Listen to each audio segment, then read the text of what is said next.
Hi Chad, welcome to another stream. How we all doing today? It is Saturday, June 8th of 2024, and we are back for yet another stream. I hope you all are doing well. You've had a good week and such. But yeah, mine's been going all right. Let me say hi to everyone who's here, and we can jump into things. Looks like Marsha and Kairos were both here before the stream started. Hello, hello. Silly Laird was first today. How you doing? Oramus, welcome back. Good to see you. Rask, how's it going? Been a bit. Walker Codes is also here. Also been a bit there too. Good to see you again. Drunk Time Lord's also here. Hello, hello. Yeah, and that's everybody so far.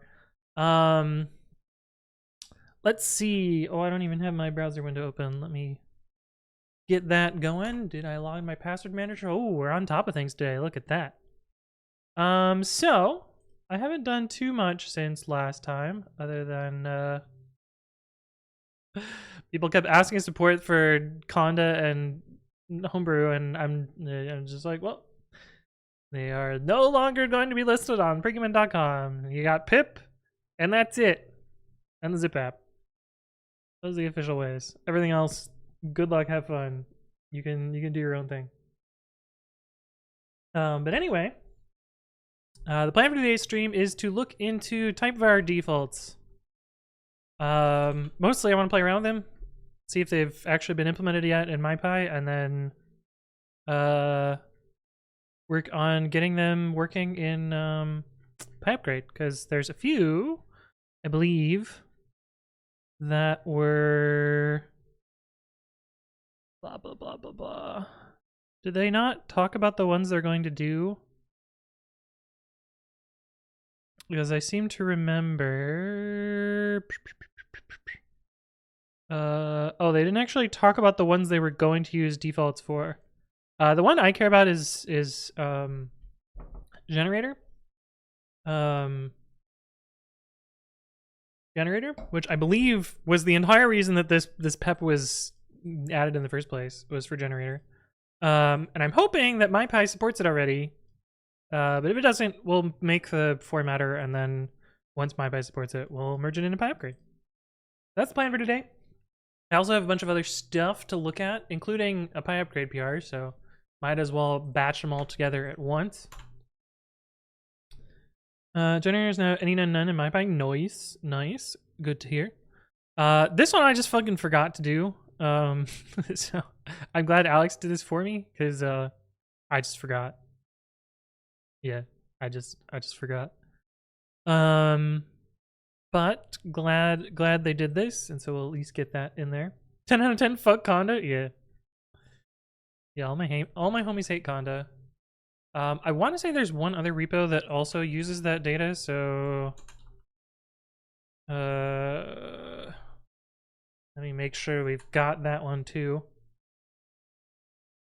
Let's do those. Oh shit. In Python files.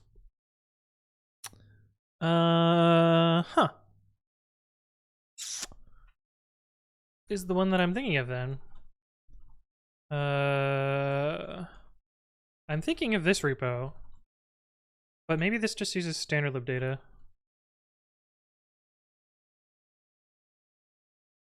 Yes, this is just standard lib data. Yeah. What a silly ass list here. We gotta update this at some point, but anyway. So Laird says I'm into bashing. Mumi says, are you saying I can now do generator T instead of T none? Yes, that is the thing. Indeed. So Laird says I have my Linux laptop now, and I'm going for a Raspberry Pi. Ooh. I've been wanting to get a Raspberry Pi, but every time I go to buy one, they're either really expensive, out of stock, or only the extremely underpowered versions. Not that I need oomph in a Raspberry Pi. That's kind of the point, is to have a shitty little computer. But I'd rather not get one that's like 2 gigs of RAM, you know? Because then maybe I can actually do something with it. Duck, thank you for the follow. Welcome. Hopefully you're doing well.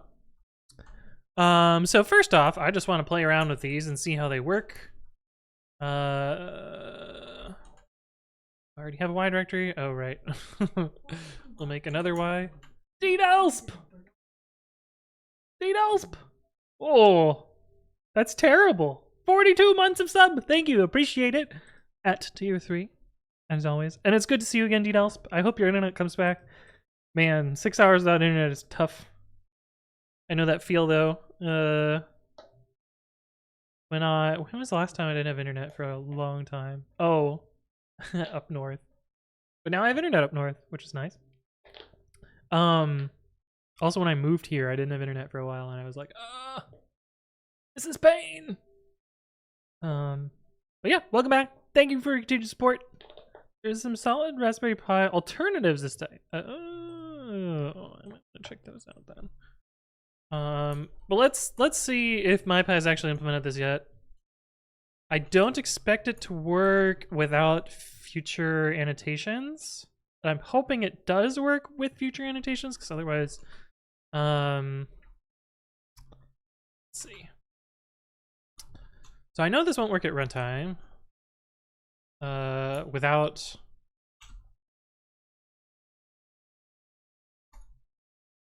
if I run this, it's going to crash.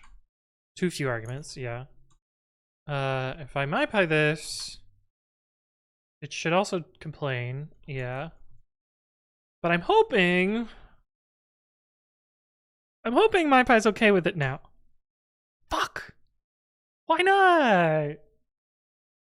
Why not? Do I need the latest Git version of MyPy? Ah! That's so disappointing. It's probably gonna be like, oh, you need Python 3.13. Which doesn't exist yet. Ah, damn. Well, we'll still write the formatter and we just won't be able to merge it yet. So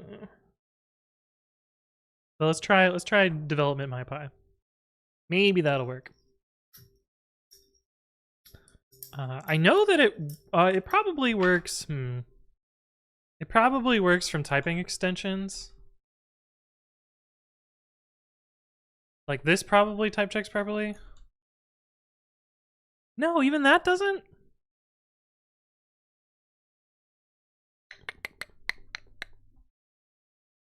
Huh. That's really strange. Let's try the development MyPy. MyPy 1.11 should be out soon. Well, hopefully it includes it. Well, I don't think editable works for MyPy, so even if it does work, well, do that anyway. Oh, Alex is online. Hello, Alex. How are you doing? There's also something in here that I remember I was going to merge. Oh yeah, this one. From 2023. It's been a year since I made that patch. I think it finally works in MyPy, but we'll try that one out too. MyPy, please work. It's thinking. It's the not MyPy seed version. Okay, so that works. This should complain, right? Okay, I'm okay with it not complaining, but it should complain. It should complain. But I'm okay with that. I'm okay with that. Okay, so we need the newest version of MyPy once it comes out. So it's not ready yet, but it will be soon. So we can still rewrite the thingy for it, but let's see, do they advertise their oh no. You know it's bad when you had a Python 3.12 tracking issue and it's been a year. Change to which variables walrus combine to in comprehensions.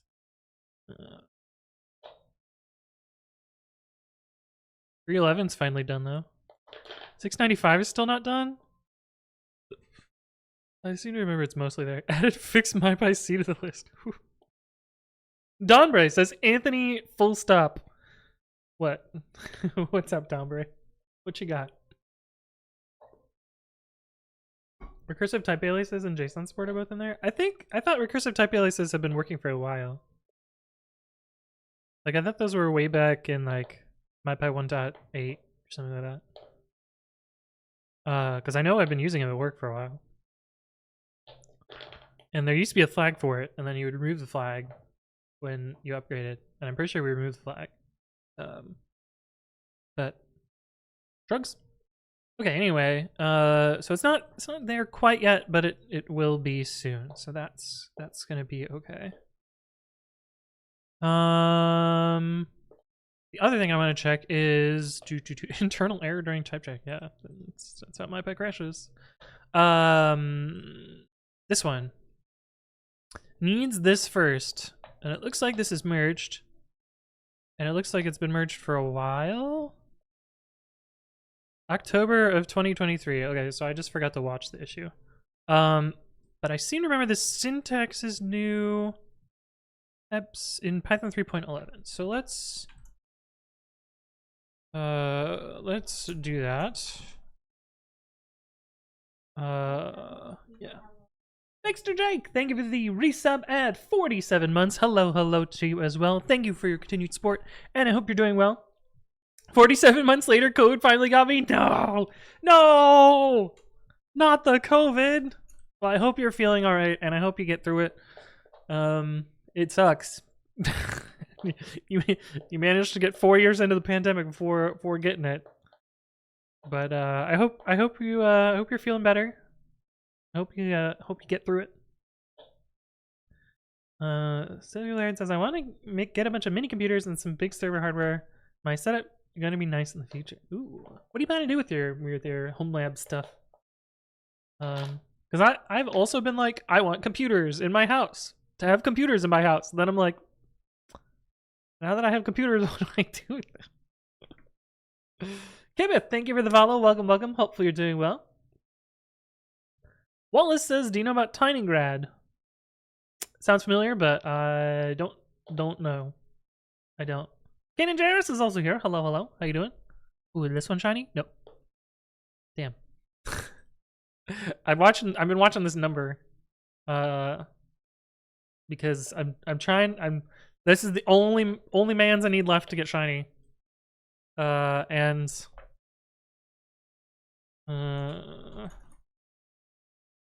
I have defeated 213 of them without getting a shiny, which is more than any of the other ones that I've done. So a little nuts, but it'll happen at some point. Okay, we wanted to try unpack. I don't even remember what it's for at this point, because when MyPy does it. But we can look at our tests. Oh, I see. Unpack tuple int. Okay, yeah, so this is just a function that takes only integers? Yeah. This is a silly example, but that's fine. From typing, import unpack. So MyPy should be happy with this. And if I change this to a splat, it should also be, oh, it should make sure that it's unhappy with something like this. Okay, incompatible type, cool. And if we change this to a splat, we should get the same behavior. Sweet. Okay, cool. So, how did I hook this up? We've also got, oh yeah, but this didn't get implemented, did it? This is a no-op here. Because they didn't implement this special syntax for star quarks for some reason. Just server stuff, yeah. Ricky set up a Proxmox cluster with some mini PCs. It was a good time. Ooh. Anything they give a Pokemon addiction? You're not wrong. Ross the Clutch, hello. How you doing? Just a hunch, yeah. I'm surprised they didn't add this syntax.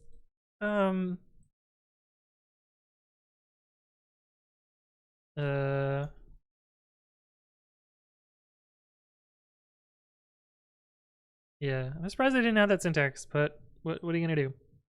Oh, also, did beta 2 come out? Have I just forgotten to package it? I haven't really been paying attention. Yeah, it did, and 3.12.4 came out. Oh, it's only been 2 days. Okay, so people aren't yelling at me yet. I guess we'll do these today also. So many things to do. Okay, but I think I can... I can make this non-draft and rebase it if I need to. I guess I should rebase it just because it's been 8 months since I've rebased this, so might as well.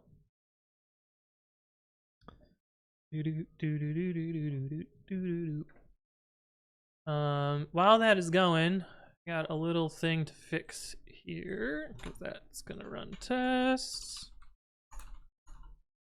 I made a patch to Django stubs because one of their exports is wrong. Nice Fada says, Anthonky, there's a new Chrome available. Oh yeah, look at that.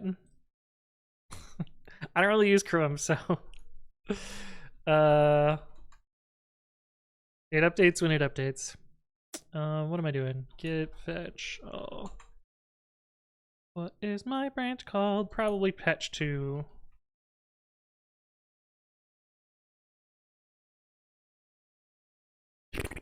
And we get that. So forms choice widget. There are things that reference it. No.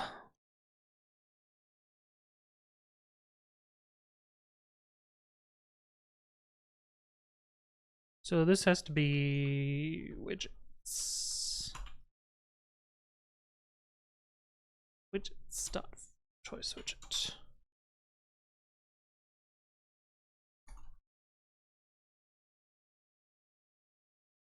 And it's pre-committing away. What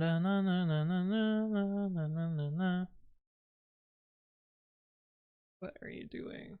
Hang on. Oh no, that's that. I was like, how did these fail? GitHub is having one of their delayed days because that didn't live update. Okay, so we can merge that. And I guess we can't actually merge the other thing that I want to do today, so I think it's fine to get rid of that.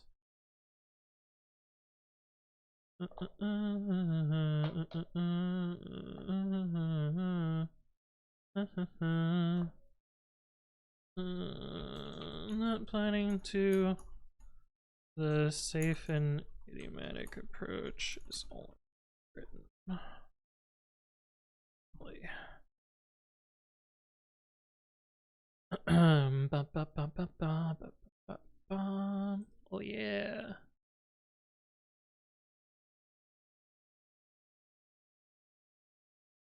don't know why I didn't. Oh, I know why I stopped working on this because I completely lost motivation for working on this. Well, there's already from import from widgets, so maybe we do this. Do that instead.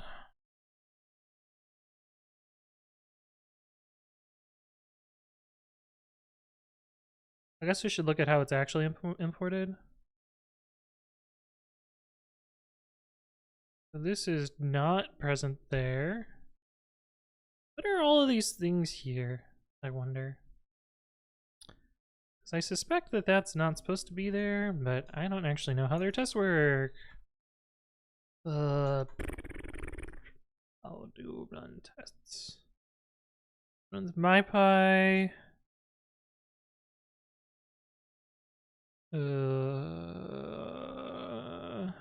PyTest.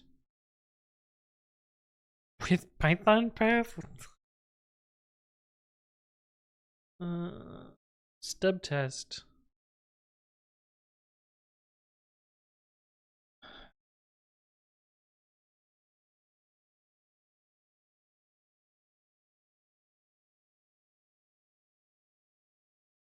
It else says RIP. It's an outage area. We expect to have your neighbors back up by Saturday at 7 p.m. Oh no. That's rough. It's 6 more hours of set. Well, 5? No, 7? I don't know. Time zones, something. Why the fuck did this install Redis? What the fuck?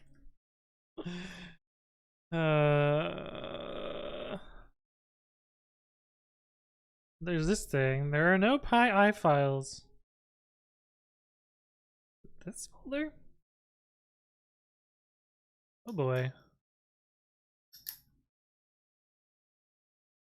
Oh right. MyPy won't follow editables, I guess. Hi up dog, indeed build out this. Hello, hello.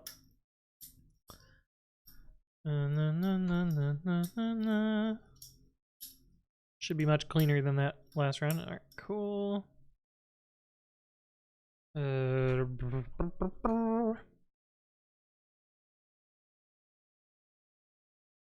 Uh-huh.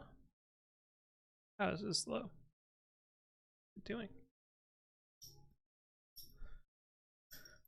And then what does this thing do? Stub test. Move ignore positional only when ready. Interesting. Export mine by path equals dot. Run this script as bash. Did they not have? Why did?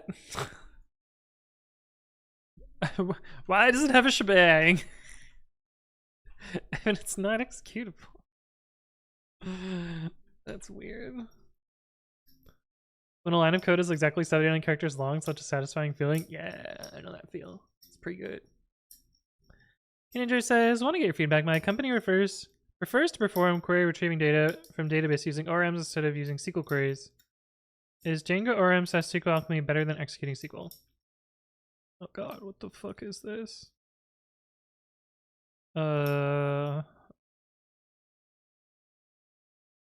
So generally my advice, if you're working in a company, is you should almost never be writing manual SQL, and you should definitely not be writing SQL that gets built by a bunch of string joining garbage.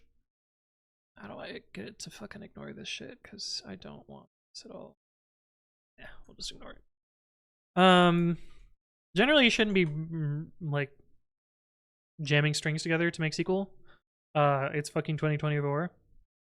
But prepared statements and doing things, you know, a proper way to write a query is usually fine. But the larger the company is, you should just stick to an ORM. Yeah, it's gonna make dumb queries sometimes, and yeah, you can probably do better than it's weird. It's weird because like compilers in the like 60s and 70s, everyone's like, oh yeah, you can write manual assembly and beat a compiler. You could almost never do that now. The compiler's always going to generate better code than you. And my hope with ORMs is that, you know, we've been using ORMs for decades too, and you would think they would be better at generating SQL than someone handcrafting a query. But I don't feel like that's the case. I feel like you can still make a query that's better than what an ORM is going to generate. But yeah, I mean, big company use an ORM is generally my advice. So you don't accidentally make SQL injections, or maybe the first person that writes the query does it correctly. You know, prepared statements, proper handling of input and sanitization, all that stuff. Maybe the first person does it well, but maintaining that over time gets harder and harder and harder. But yeah. All right. Let's see. I mean, I can't run their fucking stub test locally because there's reasons. So let's see if CI is happy with this. LG says SQL mappers are a good middle ground versus an ORM. Yeah, probably. The reason was because he used Django ORM, and it sometimes, not always, was the cause of the n+1 problems via Sentry. Yeah. The ORM does make it easy to sort of silently do a lot of extra queries, depending on the ORM, especially Django. Django's is way too easy to make n+1 queries. But Life's Fate, it says, trusting the fleshy things in the long run is never good. Yeah. Keep having outages at work from people meat spacing stuff when they should just use the tools. What is patch 1? Patch 1.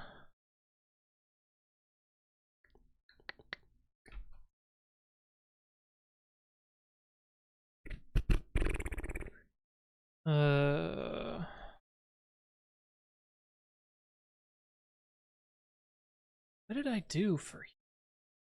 What's this patch? One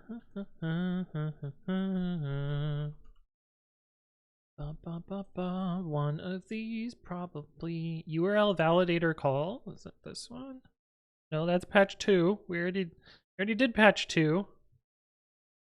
It's URL field. Oh, it's probably this one. This one. Patch 1?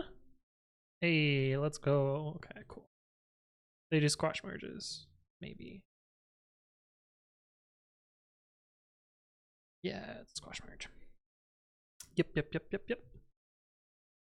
SQL already gets compiled by the database engine. Adding another abstraction layer really doesn't add much. It's kind of true. Yeah. But I also think that most people coming out of school nowadays don't actually know SQL. And sometimes that's okay. I really think that everyone should know how to query a database, personally. But expecting that from new grads seems to be rarer and rarer. Oh no, I think a lot of the first code I wrote was just database stuff. Just databases on databases. People just don't, for whatever reason, don't really deal with them as much anymore. Not saying that people don't deal with databases, but there's usually, like, you know, some magic layer handling all the junk for them. Or they get hired into a big company and don't ever think about it because that's someone else's problem.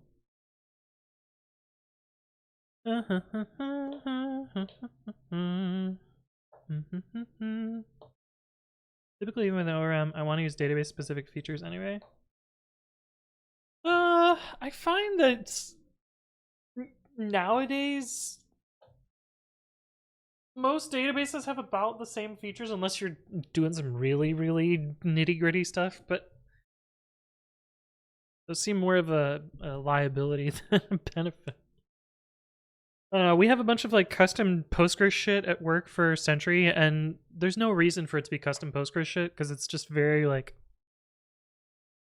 standard database stuff. But you know, we've forked the internals of Django's query set for whatever fucking reason, and now it's like every time we upgrade, that shit breaks every single time, which drives me nuts. But because I'm usually the one that's upgrading, I have to fix it.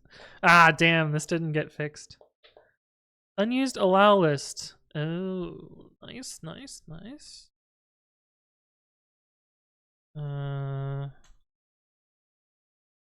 Had a feeling we were gonna get that. Choice widgets, this one. Menu edit. Thoughts on CockroachDB? I don't know much about it at all. I've heard of it, but I have not played with it. So I don't know. Most people don't know how to performance tune queries either. Yeah, that's true. Man, I showed an engineer the query planner, and they were like,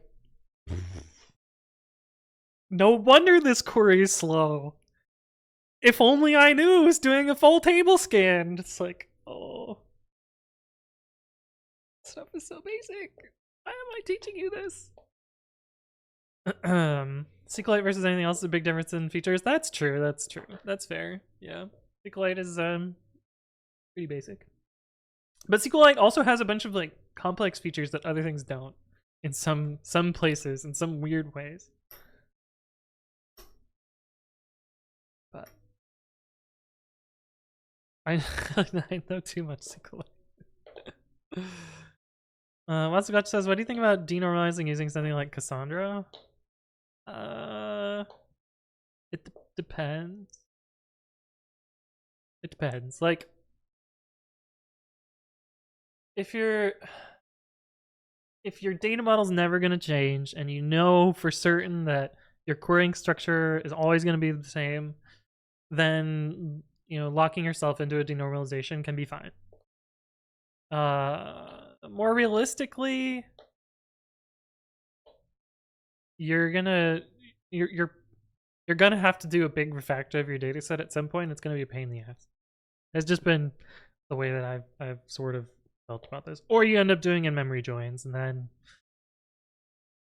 you lose a lot of benefits of using a key value like store in the first place.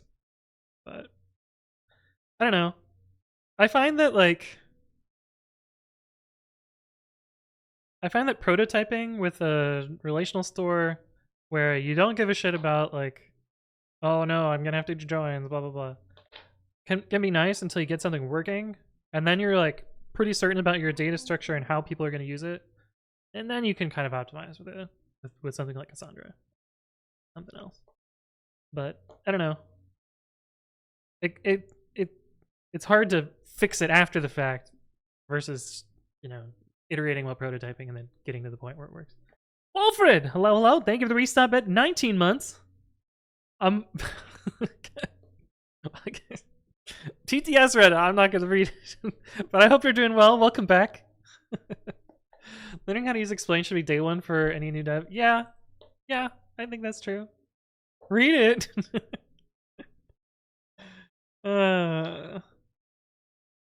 Starting with an ID field and a JSON field can get you pretty far in prototyping too. Yeah, and even SQLite lets you do that, which is often where I start with prototyping there. Okay. Because SQLite is 0 bar to entry. Yeah, Django stubs. I'm fixing a star import that's wrong.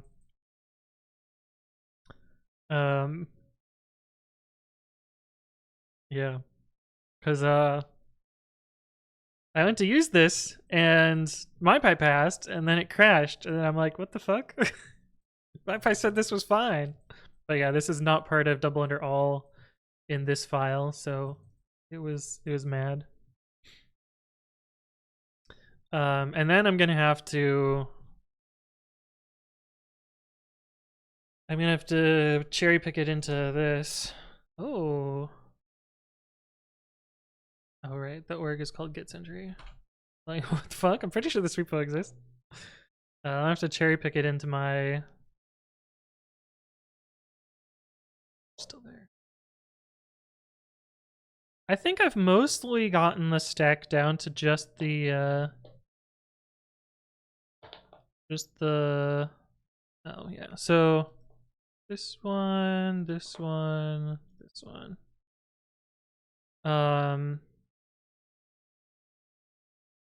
Yeah, so it's annoying that I have to keep a fork of Django stubs, but it's been convenient for like either getting stuff early or this is very annoying. We never use this overload in our code, but it confuses the hell out of MyPy, and so like we got this hack, and then I undid their I turned off their TUS. Undid their what is that called? Abstractifying of model classes, because what a mess. Oopchamp says, are there CI tests you can add to flag some optimal ORM queries?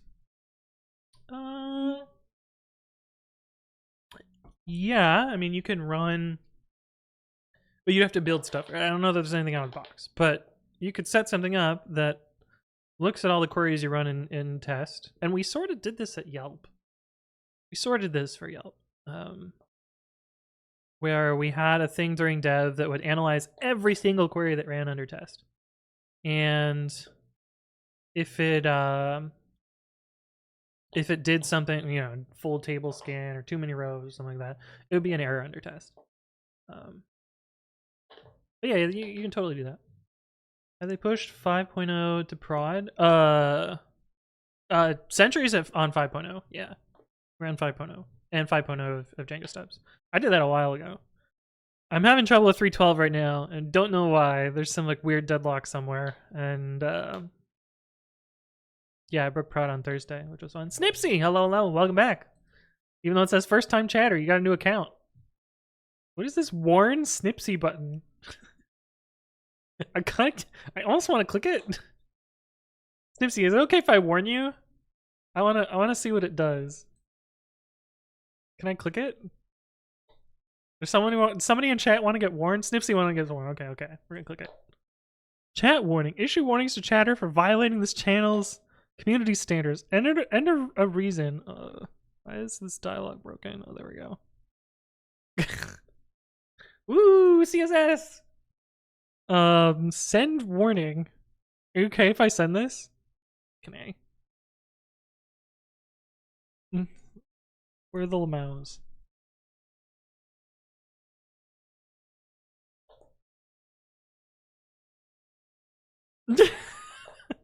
Do you see anything from that, Snipsy? Warning sent. Stupid feature. Warned Monk S, yeah.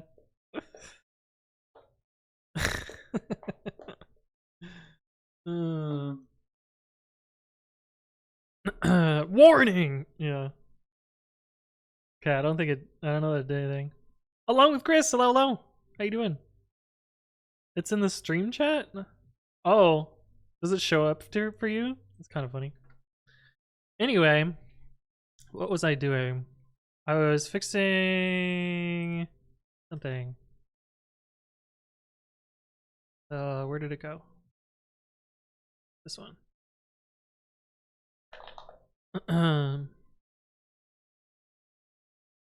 Cool. Alright, that's done. Bop.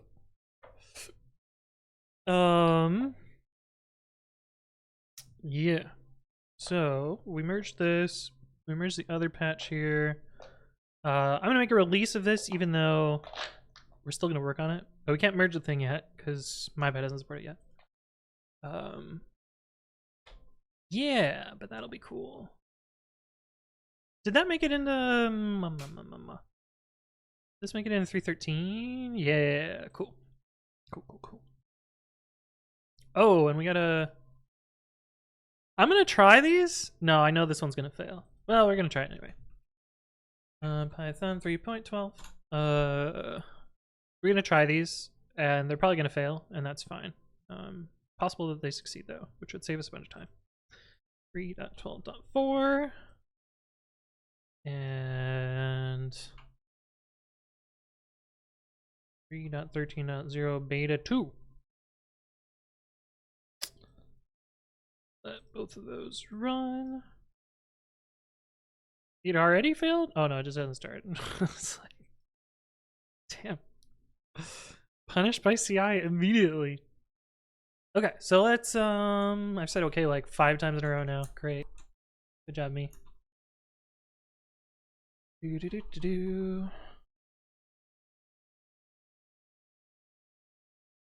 Bump and minor. Yeah, that sounds right. My PyPI token here and paste. Means it's gonna be a big auto up dog day.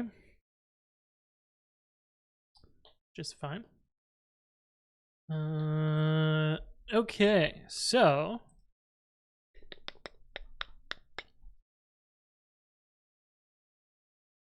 what do I want to do here? I want to figure out all of the defaults for standard typing stuff that happened in TypeShed. Yeah, so we know generator happened. I don't know what else did. What's auto up dog? Yeah. Add argument default values last year. Okay, it's definitely not that. Is it gonna be in typing.py? Probably not.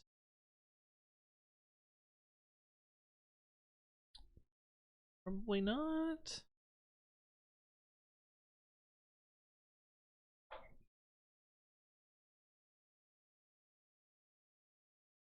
Probably not. It'll probably be in context lib, at least for or no, collections ABC for generator. Collection. Up here. Collections ABC. 3 years ago. Okay, clearly not that one. Oh, right, because it's in this other special file. PEP 570. No, we're looking for 696. 3 months ago. That's not right.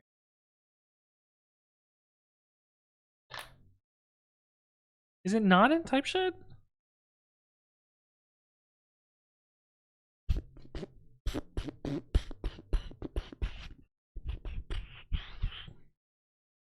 Oh.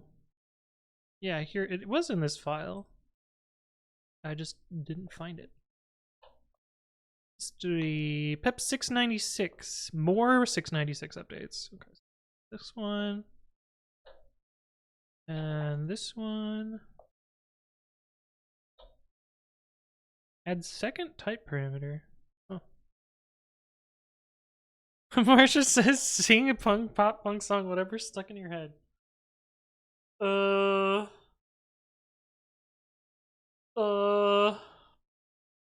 I don't have anything in my head right now. My brain is empty. I'll think of something in a bit though. That's second type print.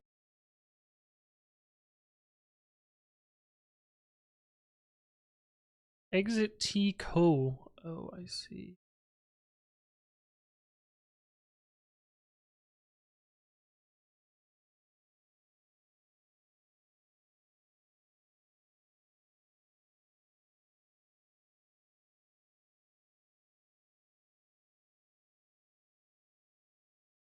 What is that?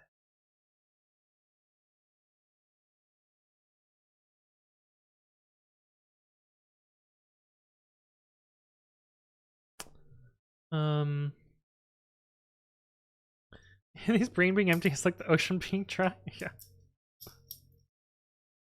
Imagine this sword is a bonk hammer. Okay, so that patch isn't helpful. Coroutine.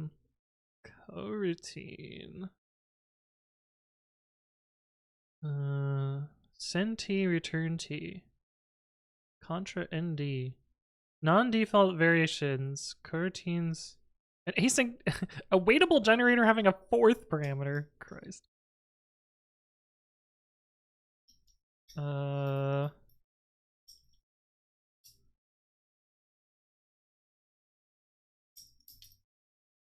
What actually changed here? Send T contra. Oh, so I gotta find all the changes here. Ugh. This is just generator and async generator. Okay. Generator and async generator. Yeah. As recommended. Did it actually mention those there?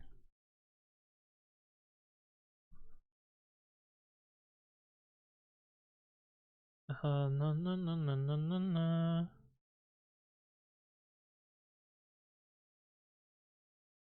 That's literally the only one it recommends. Okay. Bonk for not saying hi. Hep5, hello, how you doing? Greatest Latino streamer of all time. Yeah, that's me. Okay, so it's just generator async generator? Or 696 updates. That's just updates to typevar itself and typevar tuple.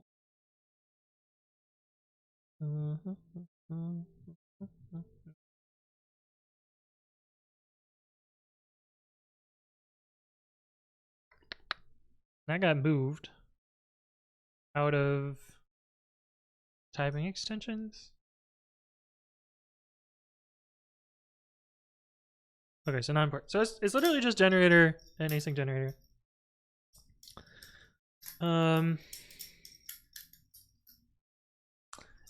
Here, I'll just pick a song. I'm just gonna open up iTunes and I'm just gonna scroll and then click on something until I get something that I know the words for, and then that'll be your song. Sound good?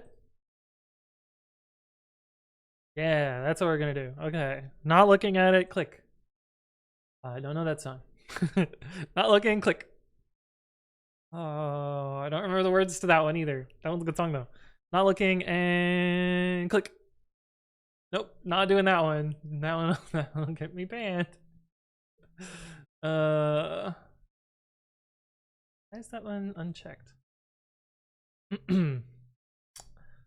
Ooh, do this one. If I remember, how does it start? Okay, yeah, we could do this one. This is Amberlin's Inevitable. Fireflies. Aerobounce, hello.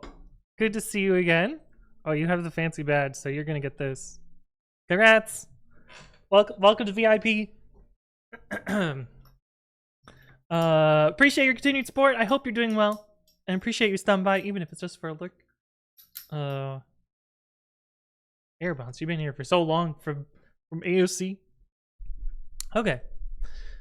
Hold on, let me see if I can remember the actual the tone. Hold on.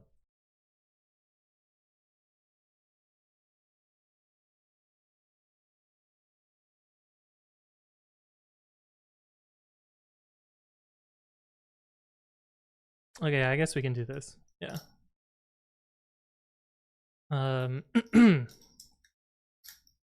31 months for a VIP, it's a long-term commitment. Yeah, if you get the I mean, you're pretty close. It's only 24 to get there. Do you remember when we were just kids and cardboard boxes took us miles from what we would miss? Schoolyard conversations taken to heart. Laughter took the place of everything we knew we were not. I wanna break every clock. The hands of time could never move again. We could stay in this moment for the rest of our lives. Is it over now? Hey, is it over now? I wanna be your last first kiss that you'll ever have. I wanna be your last first kiss. Amazing how life turns out the way that it does. We end up hurting the worst, the only ones we really love.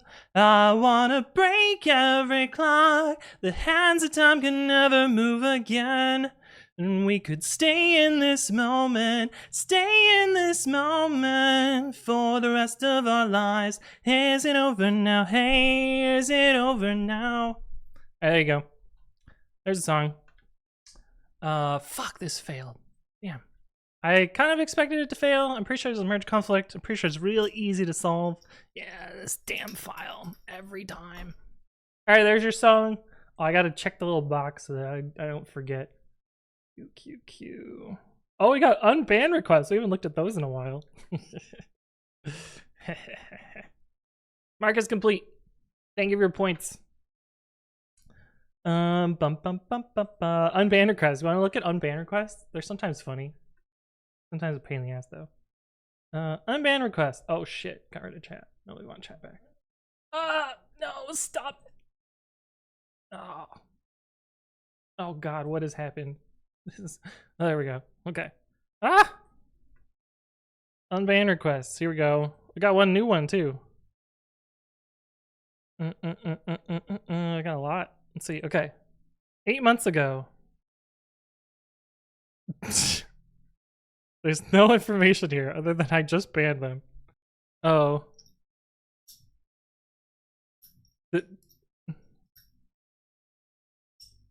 How did I ban them?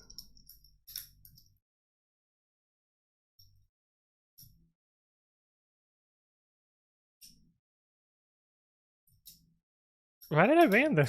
I don't even know. I can't see? What? I don't see anything here. Chat log 0.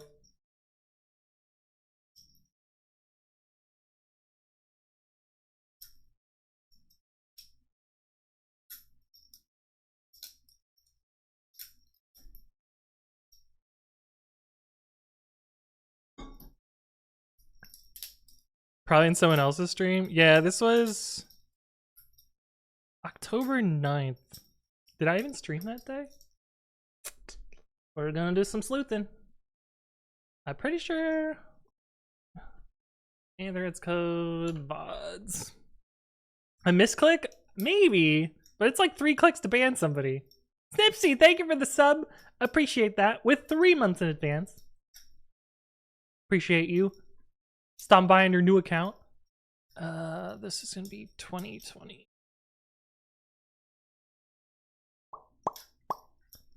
Uh, 10-8. 10-8? 10-9. 10-9. I did stream that day for 3 hours. So we can probably find the spot in the bot. I deleted my old account because I didn't use it anymore. But I missed Twitch in the background. Ah, they brought you back. You can actually see what was happening then. Hi, chat. Yeah. So if we show, usually I show chat in the terminal at the beginning, which will have timestamps. Didn't. Oh, I did. I just. I can mute this for a little bit.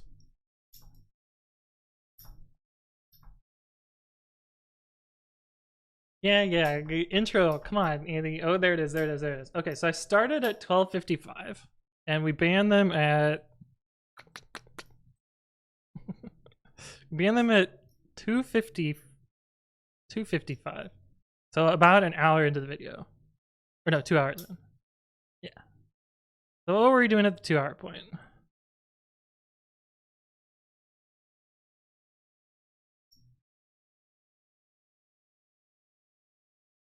What's going on here? So it's, well, this is an old video. I'm doing raids here.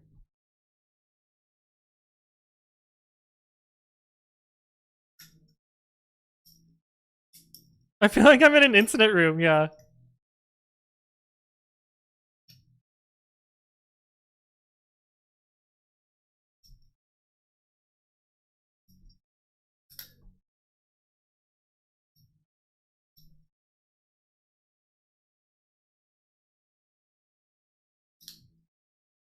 Can't believe they removed setup tools, yeah.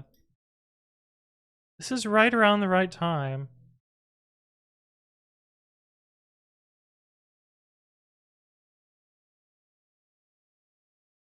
This is so weird. Doesn't make any sense. Like, nothing's really going on here. We're too far in. Okay, well, I couldn't find the reason why, so they're getting unbanned. Unbanned. Drugs? Pull them out? Okay.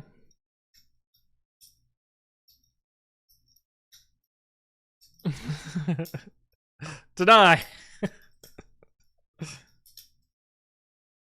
Ah, no, this is the, yeah, no, this, deny.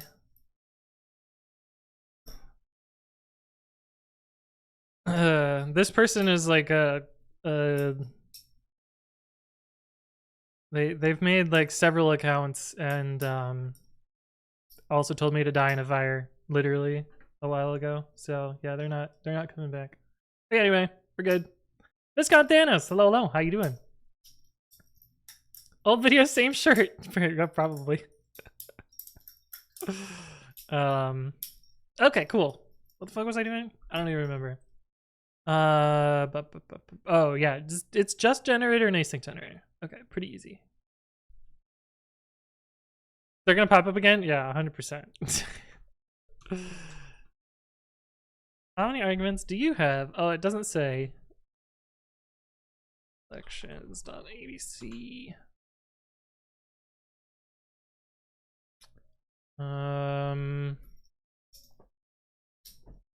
It also doesn't say here. Damn it.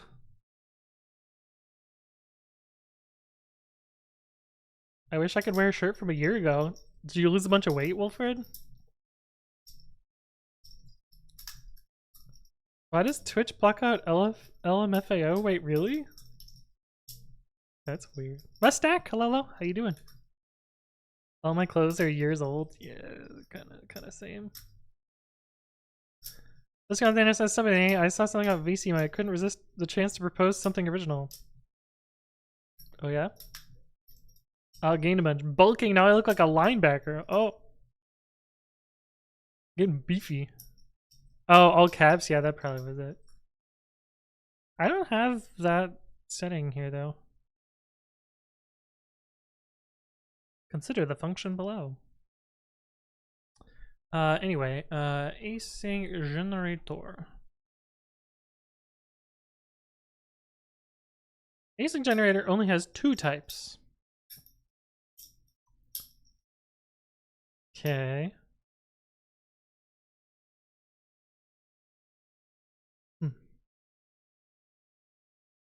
But I don't think the types are yeah, it's annoying that you go to typing and it's like it's deprecated. Go here. But then you go here and it's like, well, no explanation of the types. You gonna join Ohio State next year and give sleepies to every Michigan player?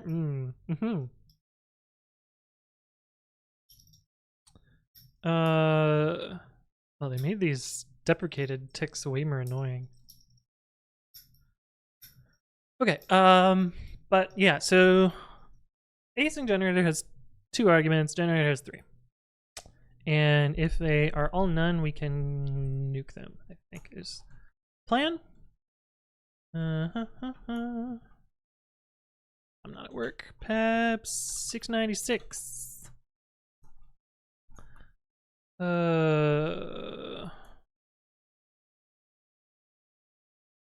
Typing PEP 696 test.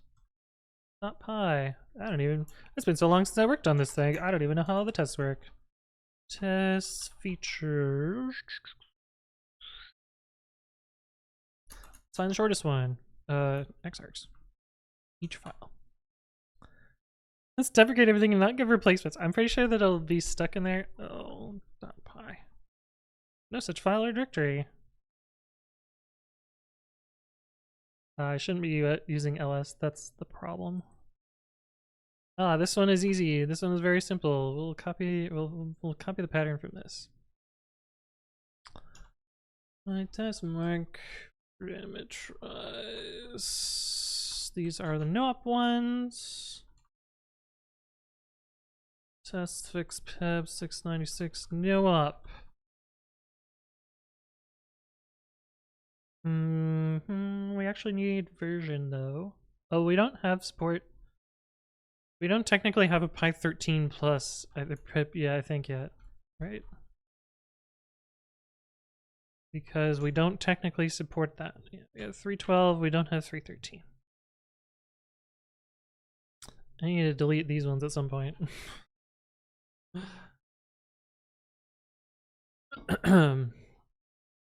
Boop greater than Noop? Yeah. Pandoxer says, did you ever have to deal with the company's AV crippling laptop performance? How do I talk them out of...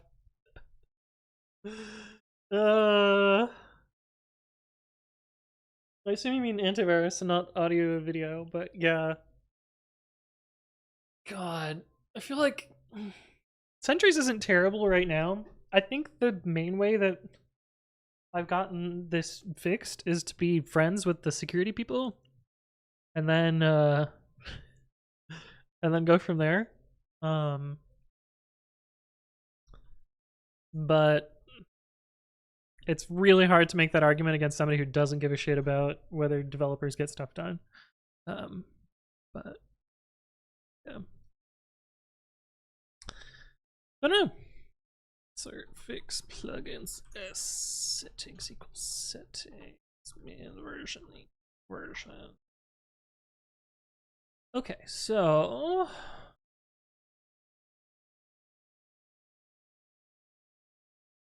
from type import generator.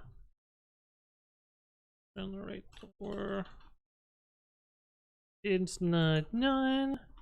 Build 1. And then the version will be 312. Then ID not 3.13 plus. And then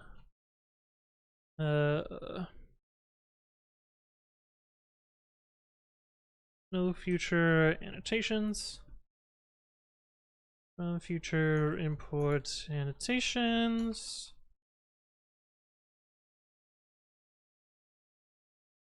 Generator int.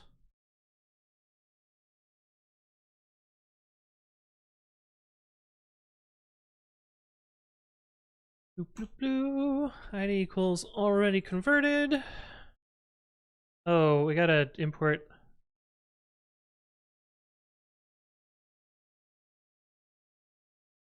Not from typing, from collections ABC. Yeah. The installer says my fix was to ask for a Linux machine no updates. You can only postpone 10 times no antivirus, no updates installed after starting. Yeah. Yep.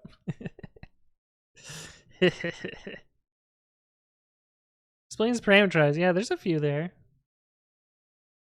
Bring cookies to the InfoSec people. Yep. Well, if you have root on your machine, okay, we also want to do one for. We also do one for the send time return type not being none.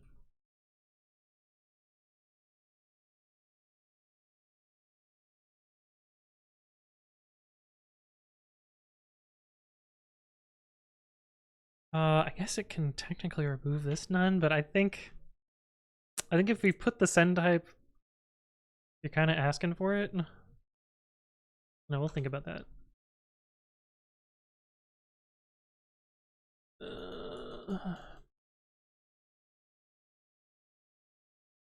None send / return type. So let's start with that. I need to fill up my water, so I'm gonna do that real quick, and I will be right back.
Hello, I'm back.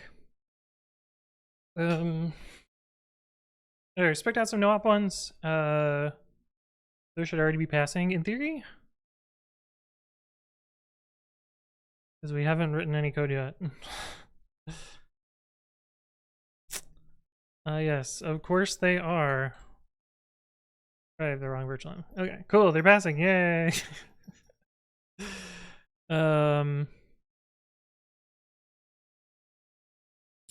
Let us do...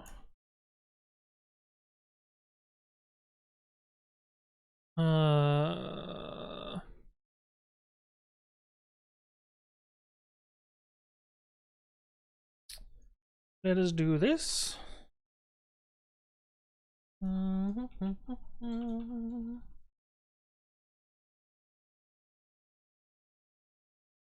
Yeah. Oh, I guess we also have to... Fuck. We probably have to...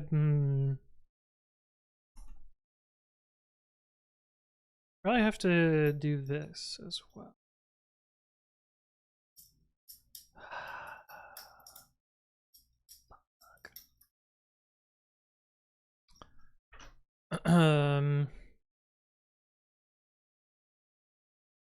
Yeah.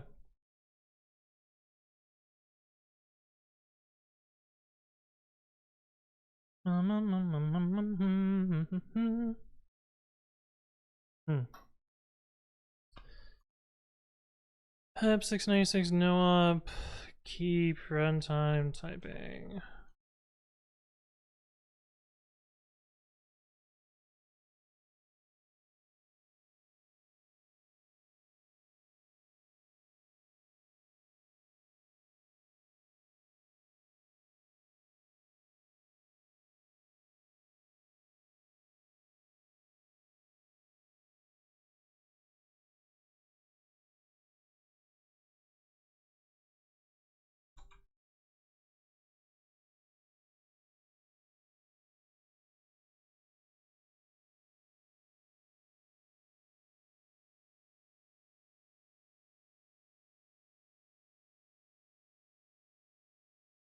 Yeah, so we also have to do it as a no-op for that.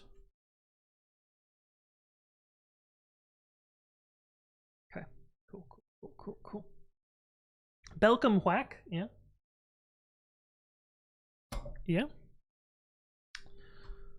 Okay.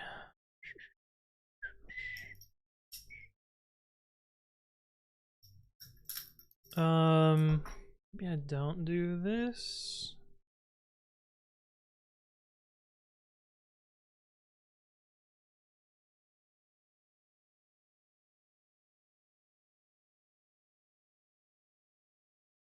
Just use some older version.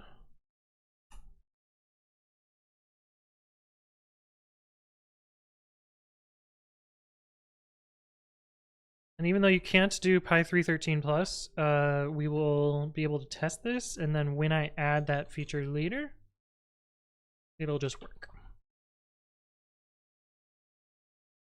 But we can fudge this under test at the moment. So let's do these.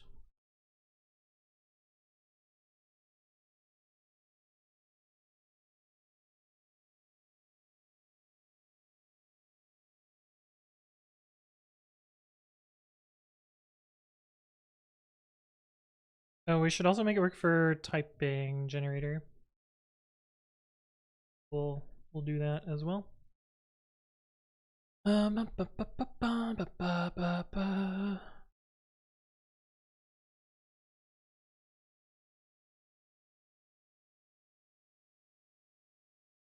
So this should become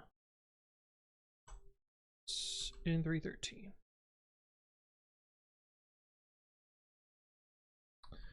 That one for generator, and then we need to move one for async generator. I don't even know how to write an async generator. Is it async yield? I don't even know.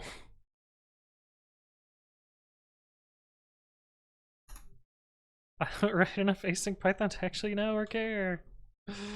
Async generator. I know it only has 2 types here though. But just add the word async and hope for the best. Yeah. Async def yield 1. Async def g async 4.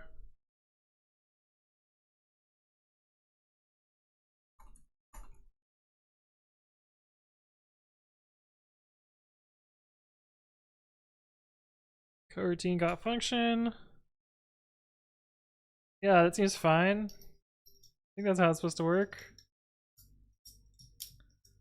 Kernel watchdog bugs soft lockup CPU stuck for 24 seconds swapper. That showed up in your terminal? What? Async print y? Yeah, right, PF check. It's a yield? No, that's not a thing. No, that's not a thing. Right?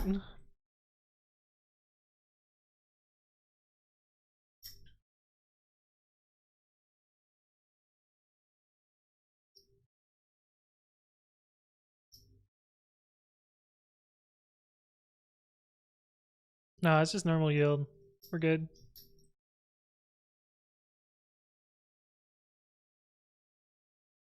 Okay, so that seems fine. ARM12, thank you for the follow. Welcome, welcome. Hopefully you're doing well. Parameterize.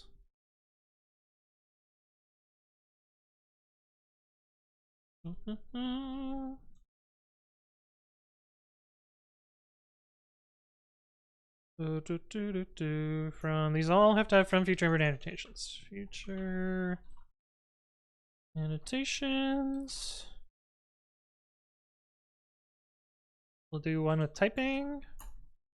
Generator. Int none. Yield 1. That should become 2 rewrites. Collections ABC and this.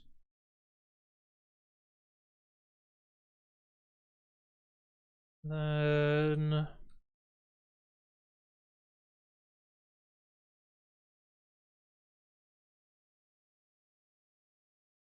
this. And I'm going to copy and paste this one.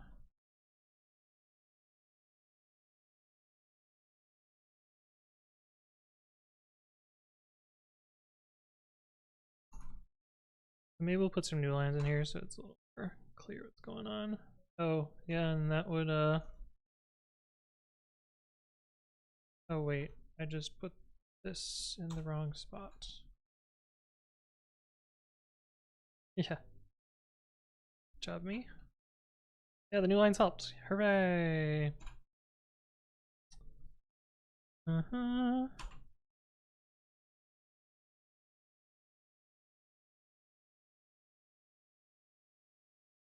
And we might as well put them down here too, because, yeah. Okay, so we should have a bunch of failing tests now, hopefully.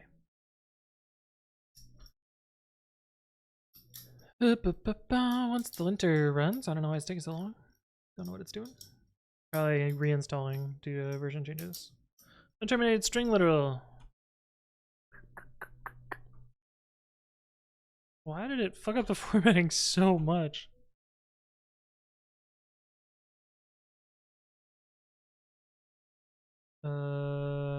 We have the same one here.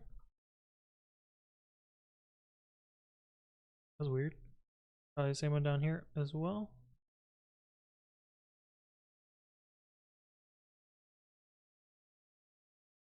I'm surprised I don't have. Tuple is not callable. Indeed. Comma. No, that's an M. It's like if using a keyboard wrong. But if you turn for bunny, no.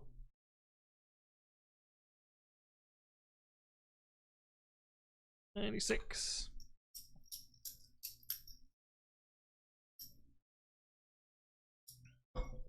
wrong number of parametrized. Probably too many commas somewhere. Oh, yep, here it is.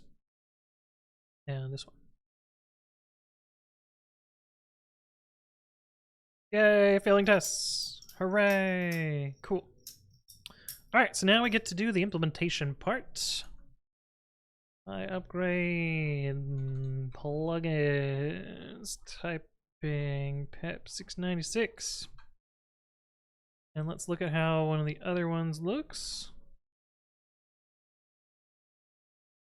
Typing PEP 646. Yeah. Maybe I should call this typing PEP 646 typevar defaults. That way it's easier to know what's going on.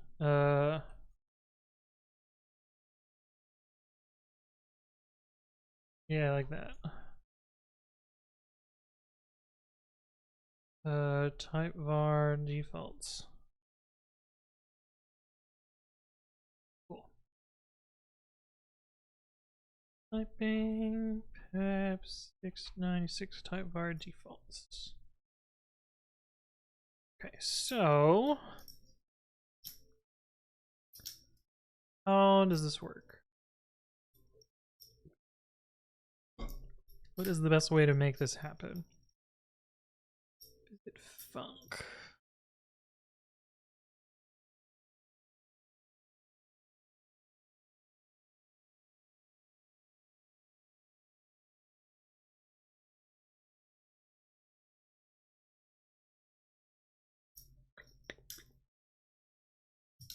It's weird to me why this one is separate. Oh, I know why, because it can be inside of another annotation. Pepsi 69? Yeah. Yeah. Okay, so I think we can just get away with visiting functions and function diffs. Teeny Heels, thank you for the follow. Welcome, welcome. Hopefully you are doing swell. You meant 96, so you accidentally 69. Ah, don't you hate it when you accidentally 69? Okay, probably need most of these. And we're gonna need these. And probably this.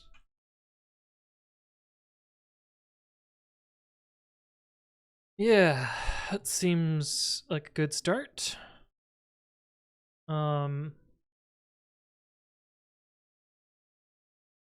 So let's look at one of the other ones where we actually deal with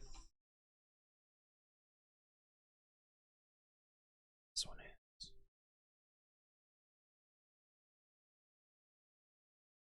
Oh, here we go. Don't rewrite forward annotations. Okay, so it's not that one that I want to look at. I wanted to look at 585 probably. Should rewrite. Yeah, this is what we want. Basically the same idea here. Okay, if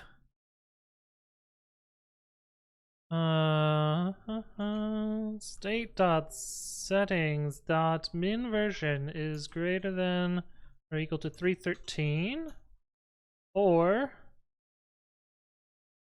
we want the opposite. If it's less than 313 and well, let's just write it the forward way, and then I will distribute the not. That'll be easier, because then I'm just copy pasting this and then flipping it. Or not state.settings.keep runtime typing, and we don't actually care about this bit. We're only going to be looking at return type annotations. Oh wait, we could look at all sorts of other annotations too. Because you take a generator as an argument. So really we should be looking at all types of annotations. Oh.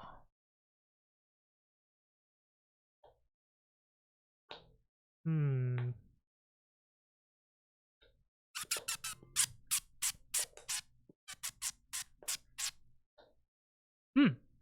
Heel says, "Hello, glad I found you. I'm looking to improve my programming skills." Nice, nice. The cozy little emote there.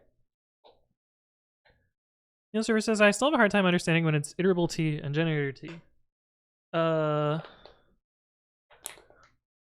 Generally what I recommend is if it's an actual generator where it has yield, or if it's used as a generator coroutine, then you definitely need generator. Otherwise, use iterable or iterator. Yeah, this is tricky. We want it to also apply in other places as well, not just function defs. So I think we actually need to visit attribute and name instead. Yeah.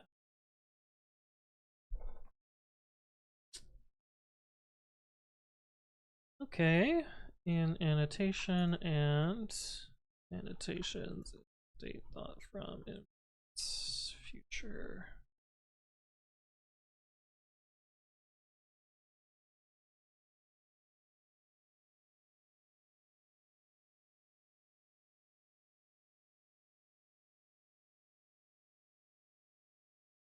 Yeah.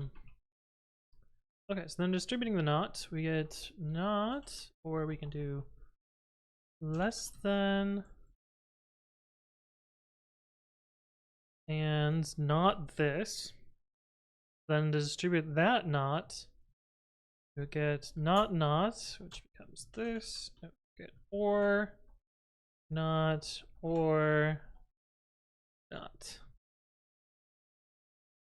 and we get rid of the not.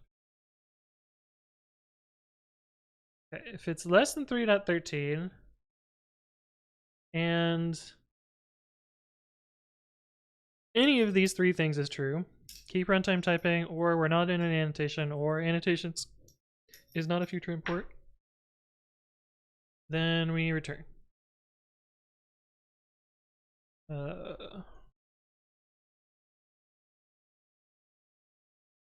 But this is not right. Maybe we should just write it the same way as we did this one. Because we actually need to visit all names and not just functions. Right. Kenny, thank you for the follow. Welcome, welcome. Hopefully you're doing well. Did I say hi to Shmuel? If not, hello, hello. How you doing? Not who's, dang it. Oh, yeah. Yeah. So 3.13. And we don't want visit func anymore. We want attribute.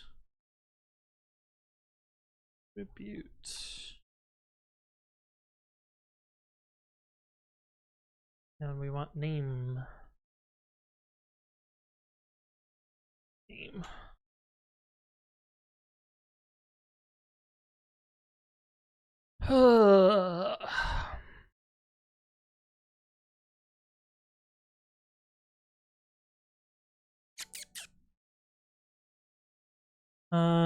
Natanitsu, thank you for the follow. Welcome, welcome. Hopefully you're doing well.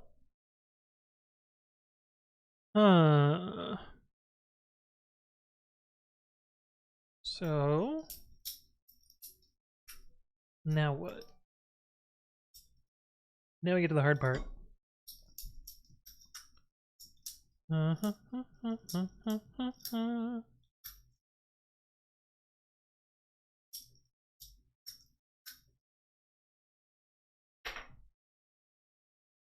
Don't I have like a is name adder thing? Yeah.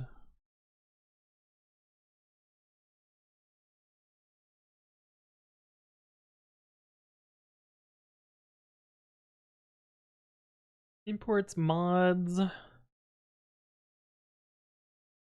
Names. Yeah. Holy shit. Well. Oh, love when that happens. Guess we're turning this off for a while. And people suck. It's been a hot minute since we've gotten one of these ones, but oh, I gotta turn the sound off too? Oh, I gotta hide it in all the other tabs. You know what we can just do? Which I know how to fix this. Change this to this. Right? It'll stop making noise now? But it'll look fucky in this one. Right. And hold on a sec. Yeah. Yeah, fucking bot files. I don't know what their goal is because it's just annoying. I guess they just have no fucking life and don't touch grass very often, and what are you gonna do, I guess? So I think we can make a function that just does the right thing.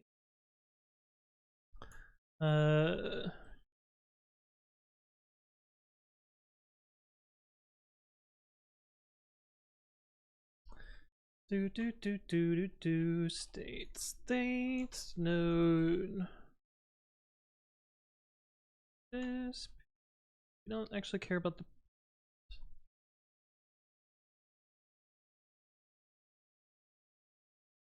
durable top set token funk.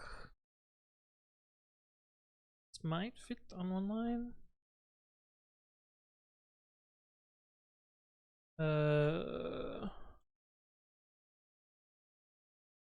Then we can do yield from impulse state node. Yield from impulse state node. Okay. So now we basically need to say, if not, should rewrite state. Sorry.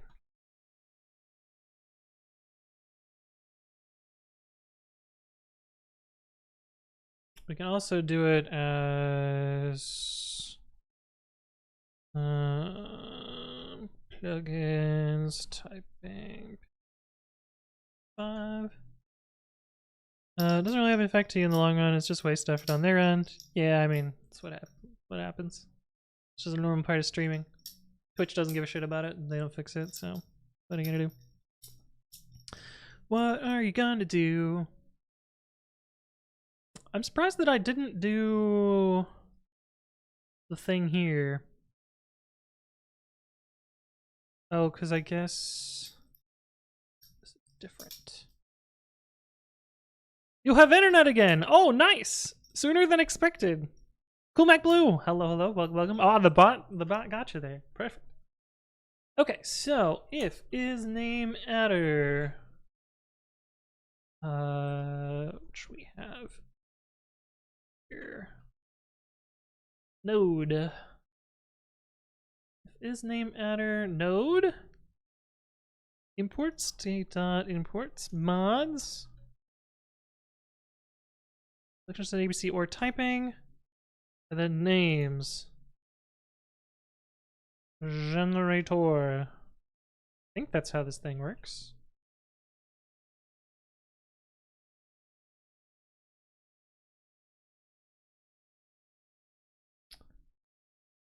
Oh.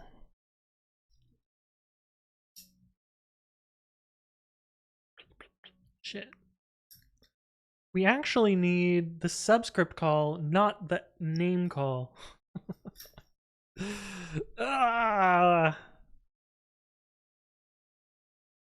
And subscript, if I remember correctly, is very annoying.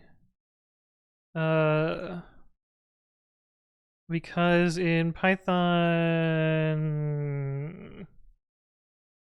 3.9, it's fucked up.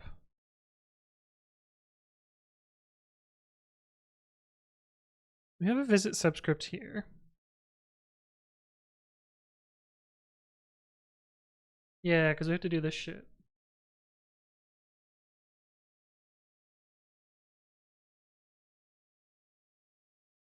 I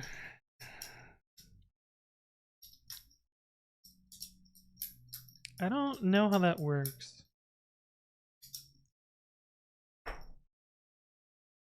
I seem to remember it being weird though.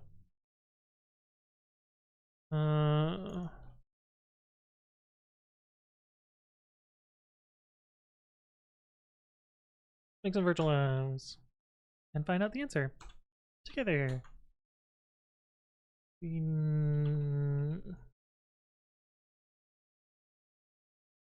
8 and 9. Botfall says DDoS gets internet suspicious. Then Ace pretty dev standard.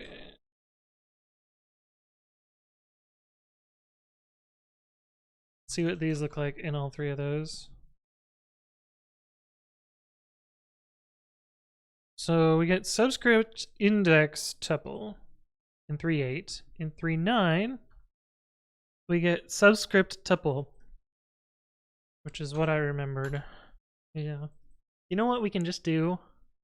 You know what we can do? We can just fucking drop 3.8. Yeah, that's what we're gonna do.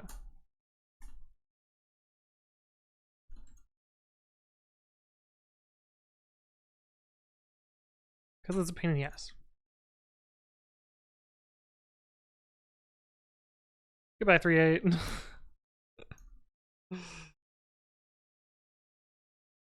I'm pretty sure there's special code for this. Token error.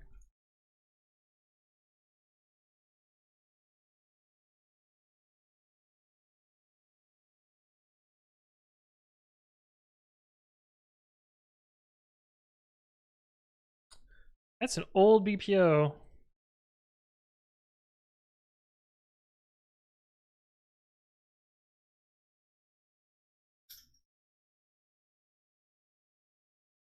When did this get fixed?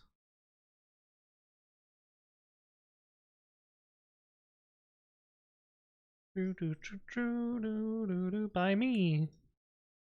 Oh, in 3.8 beta 1. So in theory, we don't need this anymore. I do enjoy the fact that the way I found out my internet was back was all of my automations on my server monitoring stuff pinging me in Discord. Oh, that's funny. Yeah, so I think it may no longer be possible for this. Let's try that. Oh, we gotta remove all the other shit.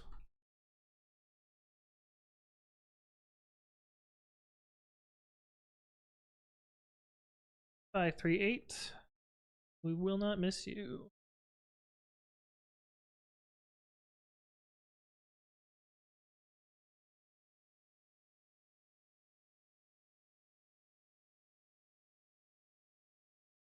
I swear that there's special. Oh, yeah, here we go.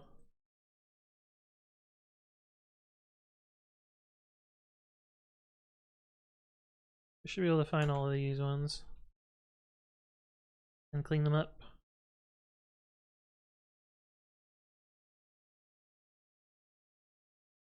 So this is if true.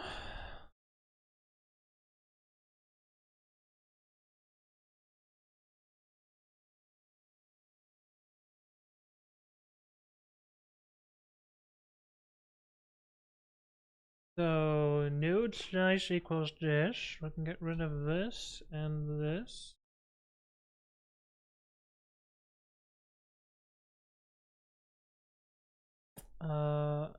Actually,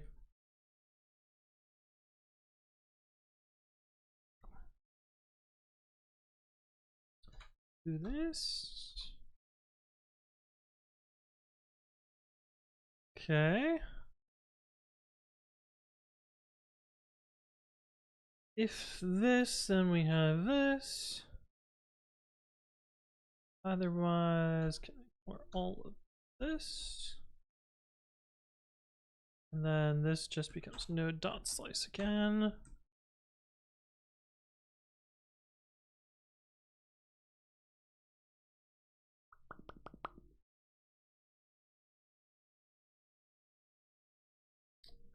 This is true. It's basically the same thing over and over, isn't it? And then node slice, node dot slice. Yes. Yes. Get rid of that.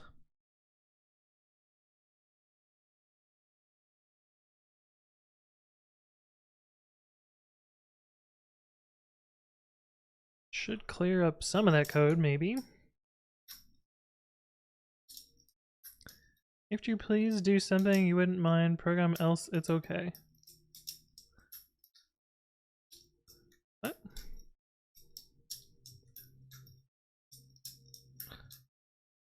Huh? Your IP address didn't change. That's wild. That's pretty cool. Okay, so that seems to still be fine. I feel like there's more stuff to clean up though. Like, I don't think ast.index. It was a generous if-else statement. I was just doing procedural simplification of it. That's why it turned into if true. And then all the other stuff got delete. Yeah, so I think ast.index is not a thing anymore.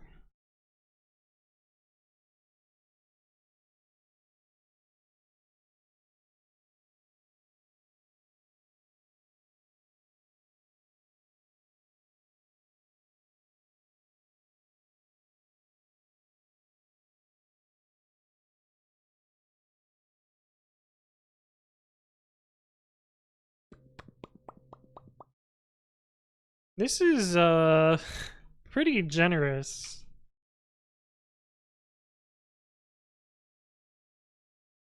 This is pretty generous. I feel like there's false positives here. We just merged this thing though. Because just because it's a subscript doesn't mean it's in a type annotation. And fuck it, who cares? No one's gonna use that feature anyway.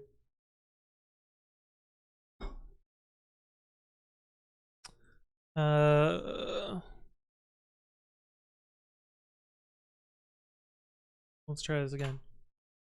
Still pass. You should. Yeah. Cool.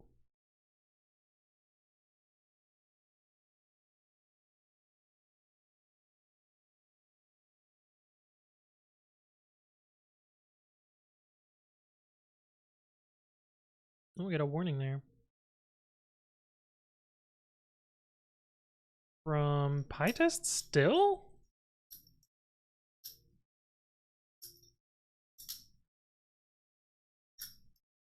How? Is that not fixed yet? Probably because it's a fucking pain in the ass to fix this. Oh well. Or that's an old version of PyTest. One of the two. Alright. See if we got any. Oops, that's not.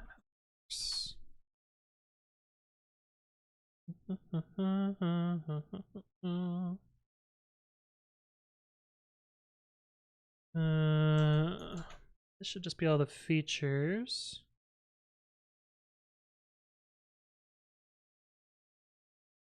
Be able to find all of these. Boy.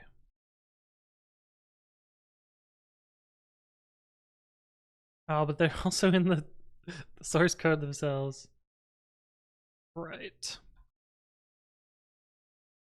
Sys.version info greater than or equal to 9. Okay, so this is true. True and so this is false. This goes away. This goes away.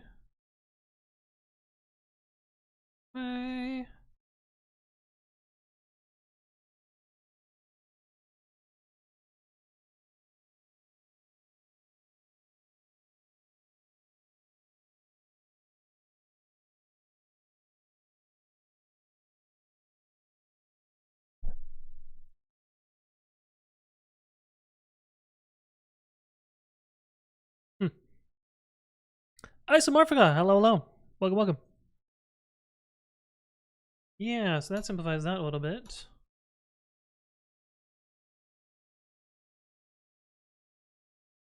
This is literal tests for this feature, so not that, nor this. Oh wait, what was that?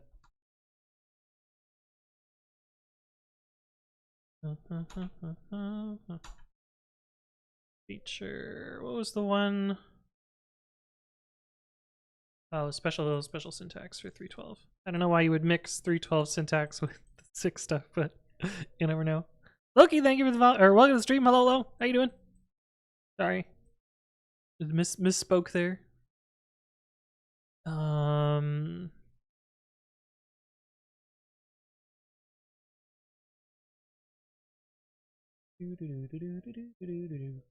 It's still pass and pass coverage.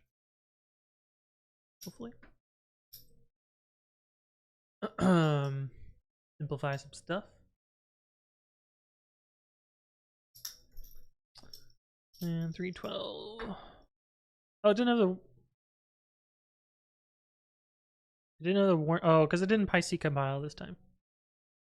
Makes sense. Okay. That simplifies things a little bit.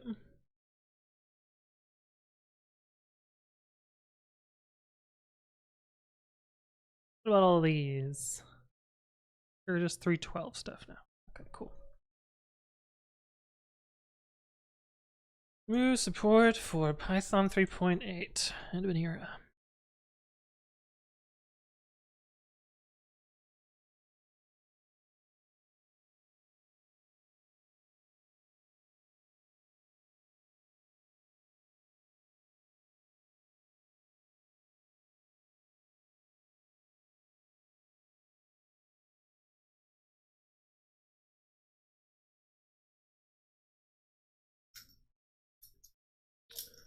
Minimum 3.9. Such a nice cleanup.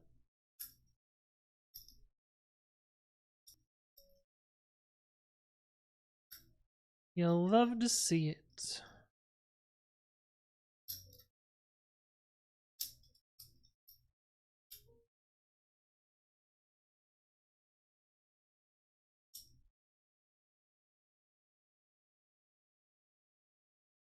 Oh, these can be combined.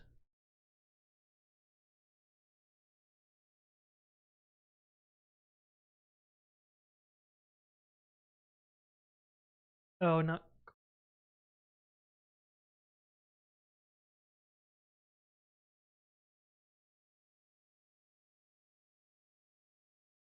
Oop. And I don't have a reason to release this just yet, but I'll just let it sit.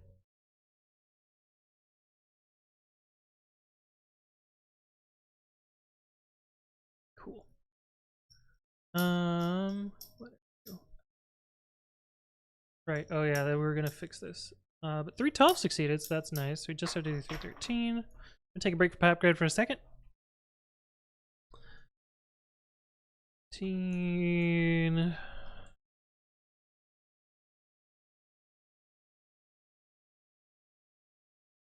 And repackage the beta.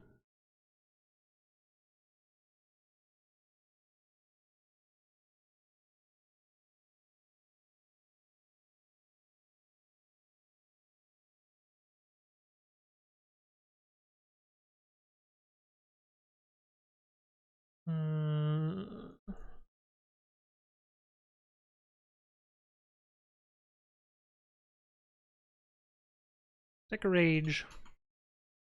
Link front end, do you have any advice for understanding JavaScript?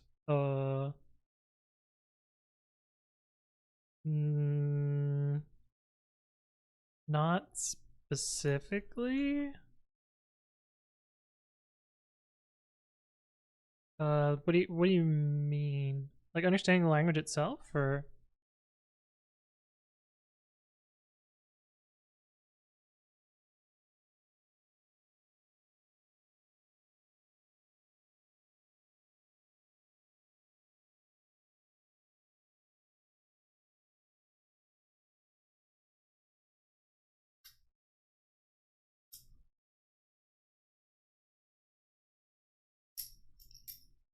This has more patches than I expect.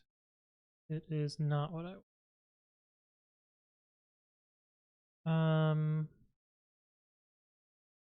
guess we can just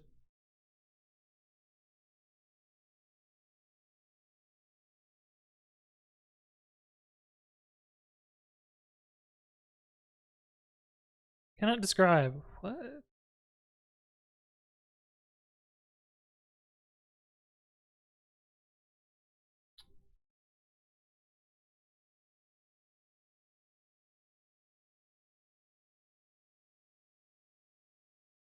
Okay, here's how we can do this. Okay, so that's how I can figure that out.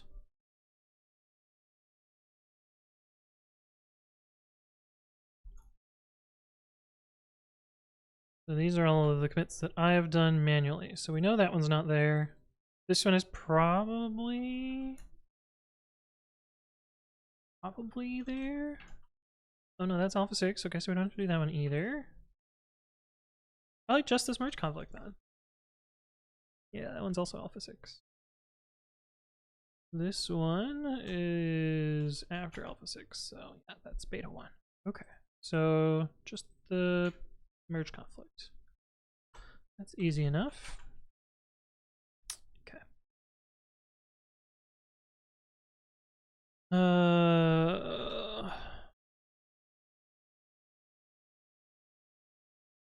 That's already there. To Noble, first off. Just make projects with it and read up on MDN when you face issues. That is some great advice from Sandrael. 100%. Yeah. MDN is a great resource. Don't go on W3 schools. What? What just happened? Where did all my windows go?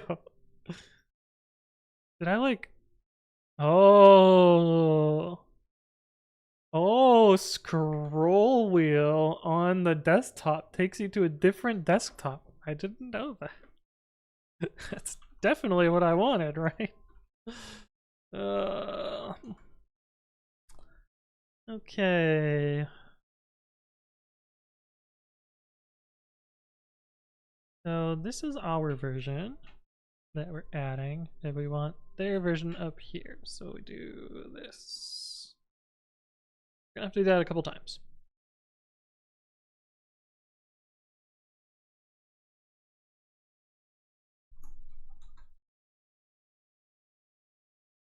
Exit 0.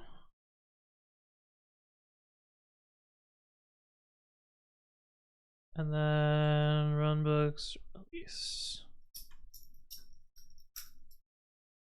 Loki says that was sick. Which thing? My little text editor trick, or I don't even know what cool thing I did.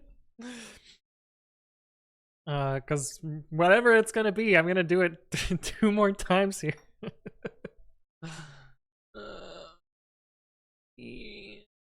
Paste and go. Because for whatever reason, the get reapply something doesn't work. Jammy.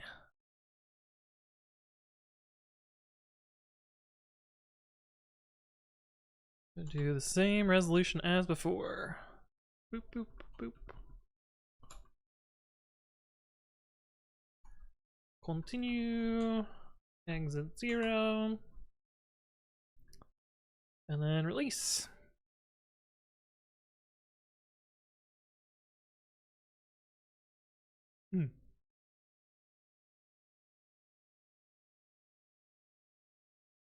Do its thing.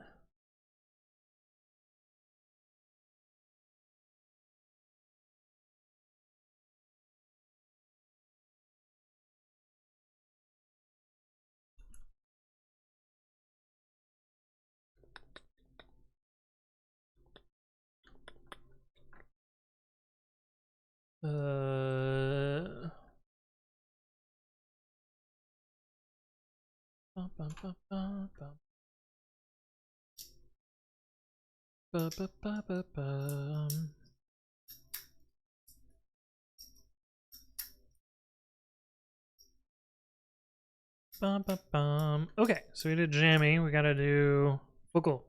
Oh wait, no, do we not? Maybe we don't have to do focal. Oh, why?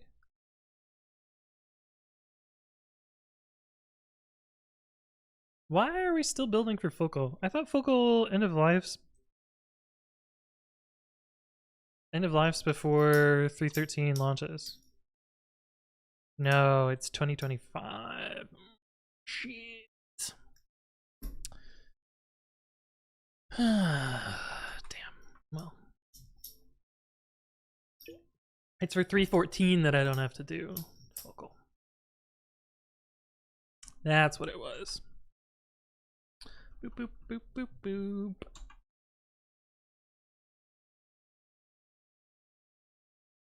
Exit 0.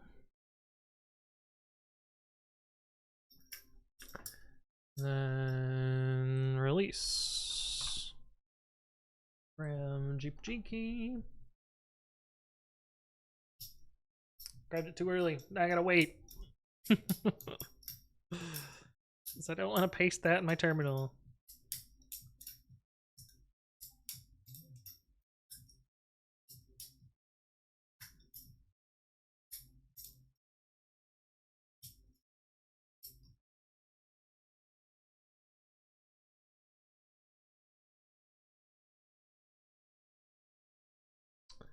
And send that off to space.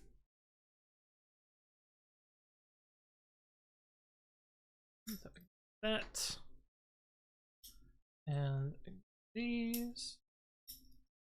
Now what failed here? Windows Python 3.9. Oh boy.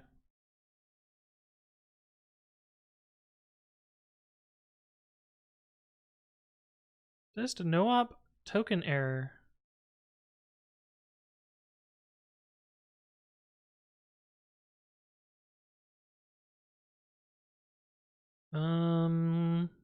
So this is still a bug in Windows 3.9. So I guess we still need that code there.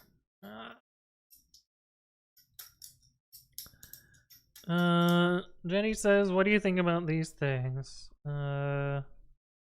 This video, oh, really? Is it this one? Is it not in the playlist? YouTube, Anthony writes code poetry. Here you go. Check out this video, which has an answer to your question. I'm surprised that that one is not in my list of videos. Oh, also real shitty that this one shows up here. It's funny though, YouTube knows. No, I shouldn't get spicy.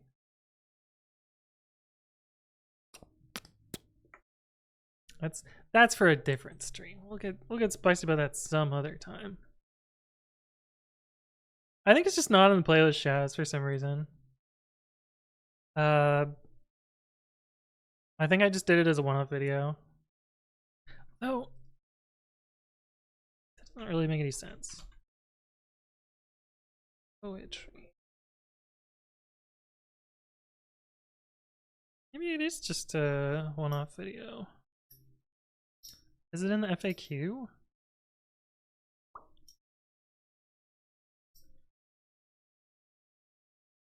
No, it's just a one-off video. Okay, well, such is life. Oh, also, I've been meaning to fix this.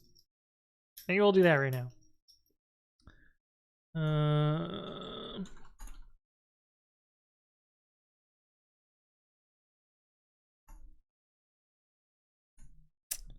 Do do do do do.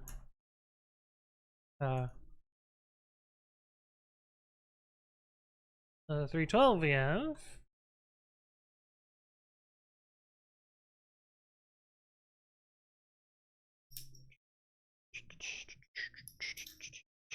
Did you see the GitHub exploit that was patched last night? Asks Guy Ross. No, I didn't. Was it the zip download thing?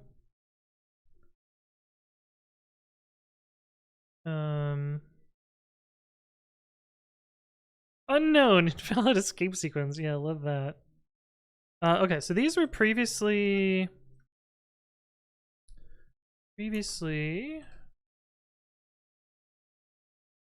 syntax errors. So 561. Yeah, they were previously all syntax errors. And now it has some other stuff. Redefinition of unused. That seems weird. Oh, because I was just showing off the syntax here. It's cool to see. It reminded me of MySpace. Oh, an XSS vulnerability? No way. A CSS injection vulnerability. Kind of fun. Huh.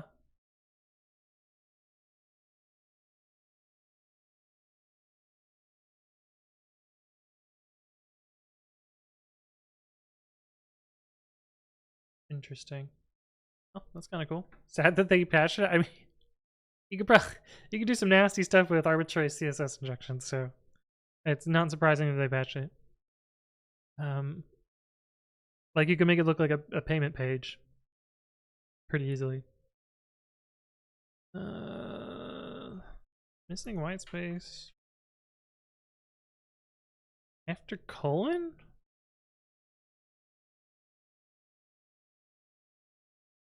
On line 9? What? Oh, here. Yeah. Generic and typevar imported but unused. Okay. Well, what do we usually do for these? Just a bunch of ignores. Just do that. 561, we ignore F811, E7, E701, F401, oh yeah, that one. Let's try that now. iProcessor says, why do you prefer Ubuntu over Fedora as your desktop?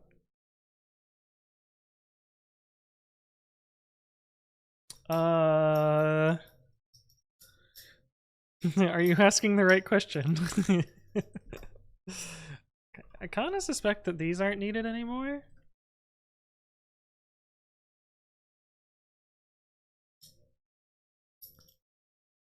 Well, they are.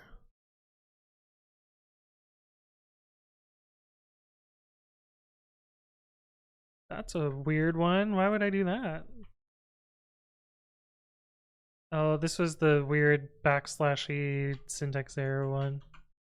Yeah, I remember that. Okay, so this is actually valid. What about these other ones? I suspect one or more of these is not needed anymore. How far will Windows fall after this recall thing? I don't know what you're talking about. You have to tell me more. Okay, I'm not gonna bother trying to fix it anymore.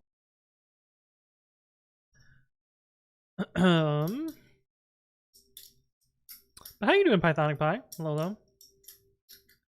AI thingy McBob shit? Fucking AI garbage. Another day, another AI garbage, right?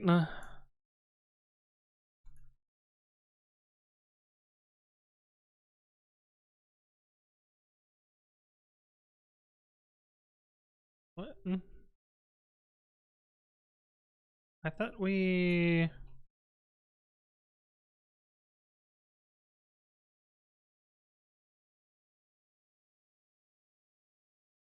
Oh.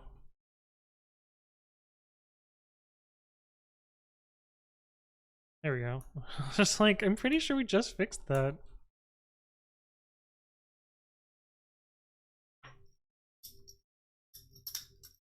Screenshots and keeps logs of everything you do. I mean, they already have lots of telemetry, and you can just turn it off. Just turn it off, right?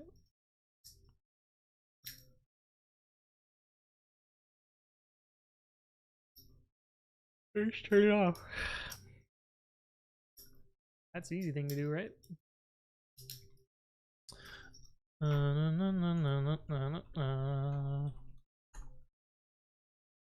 Okay, so we need to undo this bit here.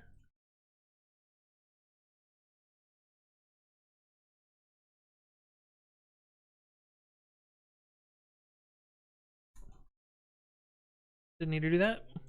That's fine. Be off by default, even better then.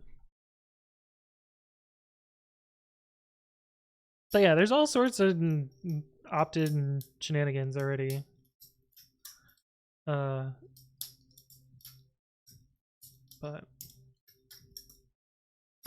it's a nice interface to see what you were doing. I don't know why people are upset. They're already collecting the data. You just get to use it yourself too. Yeah, yeah.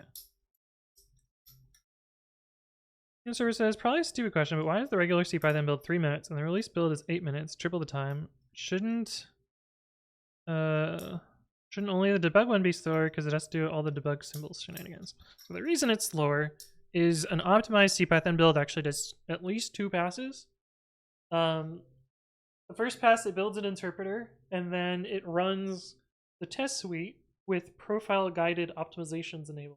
Well, it's called profile guided optimizations. What it does is it runs the test suite with some instrumentation in the C code to see what things are hot points, essentially. And then the second compilation pass uses data from that test suite run to guide the optimizer into hot points and try and optimize them further. And so it actually does at least 2 passes of the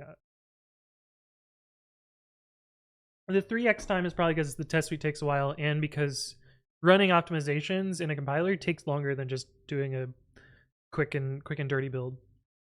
The resulting binaries will be bigger in the debug build because of debug symbols, but symbols is, you know, a more optimized build is spending time removing symbols rather than saving time by not having them. Is how I think about it. Because the compiler still needs to generate all that information anyway, but then strip it out at the end. It might not actually work like that, but that's how I think about it. Okay, this got fixed. Cool. I'm actually surprised. Well, no, I'm not surprised. I was gonna say I'm surprised this hasn't gotten an update since I changed it to 312 plus, but it's because yeah, don't look at it. Yeah, that's how PGO works. The Dead Snakes build actually builds Python like 14 times because there's all sorts of sub configurations of how everything gets hooked up together, and you know, debug build, static build, shared object build, all that stuff ends up being a whole bunch of extra builds. Okay, so we did that. So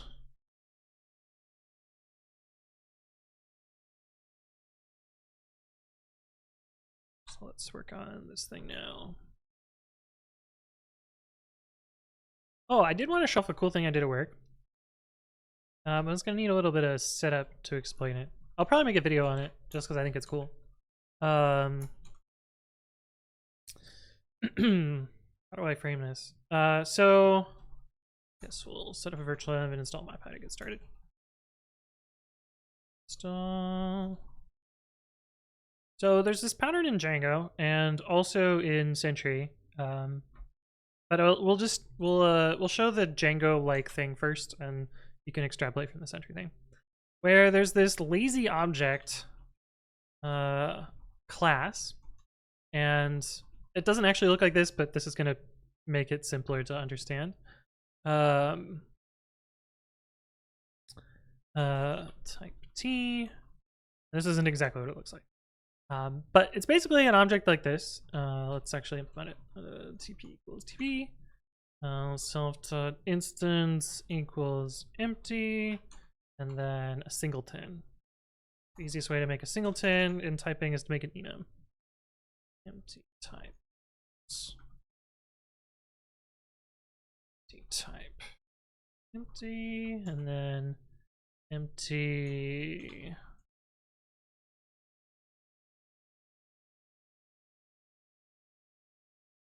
All right, so with me so far? Oops, that's final T. That's not a thing. With me so far on this? What if I named empty? Right, typo.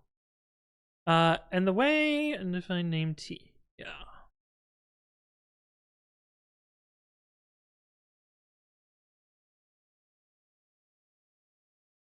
And the way that this lazy object works is it defines getAttr.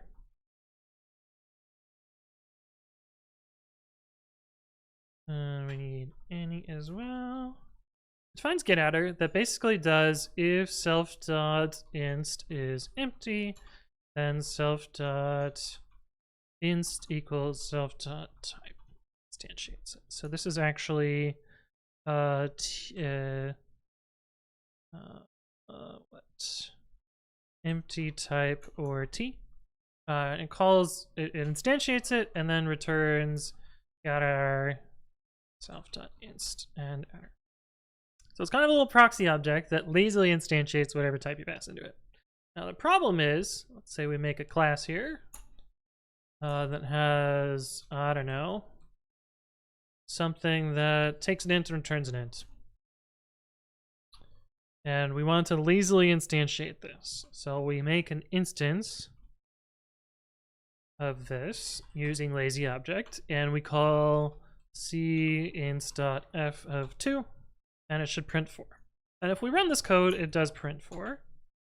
But if we try and ask the type checker what this does, it's going to have no idea. It's just going to think this is any. Because it doesn't know about the magical getAttr shenanigans that's happening there. Additionally, if you were to call this instance with something else, like cinst.f wat, MyPy isn't going to know that that's a problem. It's just going to be like, yeah, that's okay, and then it blows up at runtime, which you don't want in your type system. You want those things to be sound. So the problem is there's not really a good way to represent this in the type system. So let me show you what I did. So the first thing I went about is making this lazy object generic on that type. And that alone doesn't do anything, but it lets us use some trickery in MyPy's plugin system to make this getAttr thing work. In order to do that, you need to set up a plugin.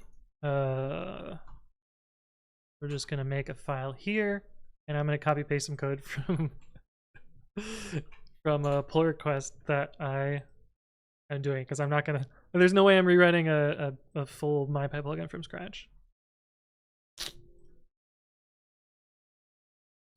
Easy service wrapper.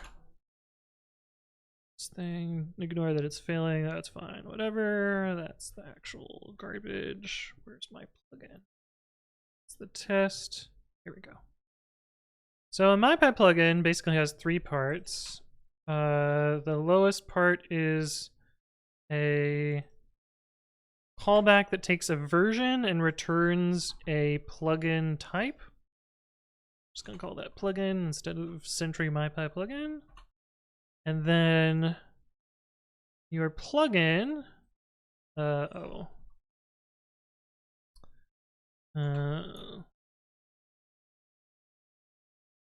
give it a different name because MyPy has their own plugin type themselves. So let's do this instead. Lazy object dot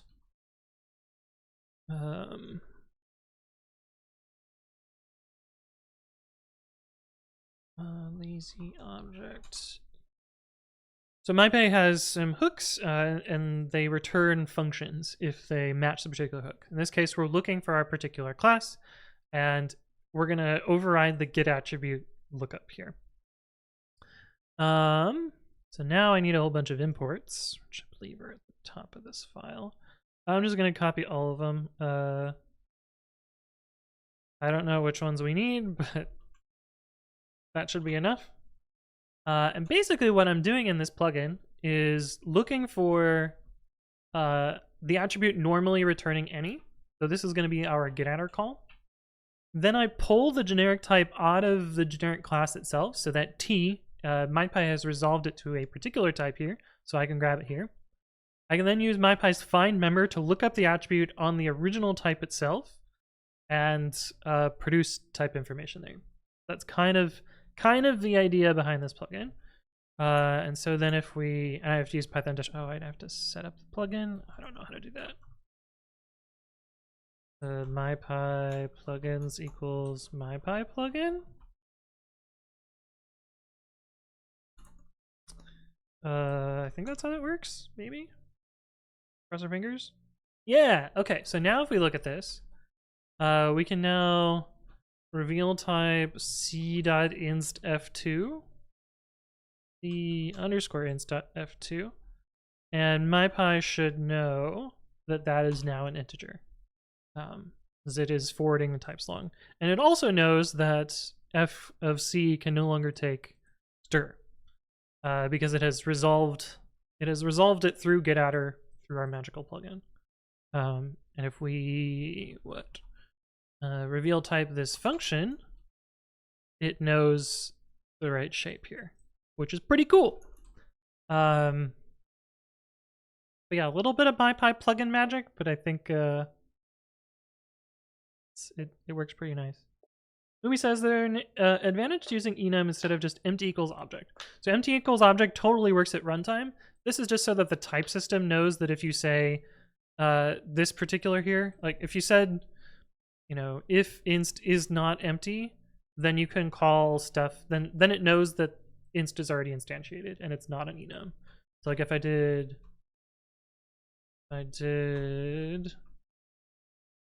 reveal type on self.inst here, MyPy will know that this is t or whatever it is. Yeah, reveal type is t. Whereas if this were just object, I wouldn't be able to type this, and so it wouldn't know how to resolve this union. I mean, I could say object or t, but it's not going to know that that's a singleton, so it doesn't know that it's actually narrowed this properly. So it's just a little trick to let the type system handle the narrowing for you. I don't know of any other way to do this other than I guess you could use literal too, but a one array enum works nicely for this. Anyway, fun little thing. NK Coder says this is Ubuntu running a VirtualBox. It is. I have a feeling that might help with SQL Alchemy ORM models and typing. Yeah, it's gonna help a lot with some of the Django fuckery that we do at work. And I might try and contribute this back to Django stubs as well, because there is Django simple lazy object. This thing. Simple lazy object. Yeah, which takes a function that does this. Copies are made. Blah. And so this could be implemented like that plugin, and so it would understand how to lazily do this. Ink Coder says, how do you get it to run this smoothly inside VirtualBox? Ah, nice that you ask. What's the most recent? Well, I don't have one for Noble yet. I still need to make that video. You can check out exactly how I set up my virtual machine on my YouTube channel. Yeah, shameless self-promotion. But anyway, I had to fix like 1,000 errors, or not 1,000, like 200 errors for this, because a lot of any's hide a lot of bugs, but it's pretty easy to get it working in the end, which is cool. But anyway, that's work thing that I'm pretty excited about that I need to make a video on. I guess I can video idea lazy object. Yeah. The server says, do you usually wait for 2404.1 or .2 to upgrade/move? I'm just fucking lazy. I've actually already set up the virtual machine and it already works. I just need to sit down and move all my, figure out what 2 years of garbage is in my home directory. And like this to-do file. I'm pretty sure I copied that to-do file from the last VM. And I'm pretty sure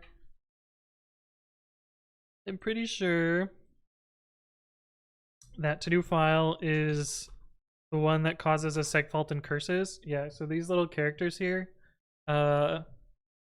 eventually, if you resize the window enough, will cause a core dump. Don't know why, but yeah, core dump. Yay! But yeah, that's a whole thing. You ever get the tab tearing terminal build installed? I did, and actually I'm running. I actually I did the thing that I say that I don't ever do on my other machine, where I dist upgraded from LTS to non-LTS back to LTS so that I could get to 2404. Because it won't let you dist upgrade until the 0.1 has been released anyway. So my downstairs machine has 2404 already, and I've already upgraded everything, and everything worked somehow, amazingly. But yeah. Gigador says, how are you so comfortable with Nano? It's my first time here, and you look like a magician with how you're doing these things. But it's not actually Nano. It is my own text editor called Babby, but I used to use Nano before that. But it's just, decades of experience, and you end up learning all the things. But also, this is a text editor that I wrote from scratch. And so I know all of the things that it can do. Although sometimes I forget them. And some of them are custom to like things that I like to do. Like I know, in Nano, if you have, there is a keyboard shortcut for it now, but like there's no command palette down here in Nano. So it's something I added, but like I have the ability to comment out code using a command. That's just like not a thing, and a custom text editor. That's what I made myself. So the answer says, I just tarred the entire thing and unpack it. Garbage also moves over, too lazy. Yeah, I like to use a new VM as a bit of a house cleaning forcing function. So it forces me to go through here and be like, oh damn, what the fuck is this fake zip? I know what this is because I know why I did this. Why do I have this JavaScript file here? Oh right, because of that thing. Here's a did I make a video on this? I swear. Yeah, no, I think I did make a video on this. This was like the Node.js bug. But yeah, this is how to take a zip and re-stitch it together. But like, I don't fucking need this. I don't need any of this stuff anymore. But it was, I guess, kind of cool to figure out. I don't know, I might throw it in a gist or something somewhere, but like all this shit just lives in my home directory, and I don't need this. I never look at it. I don't use it.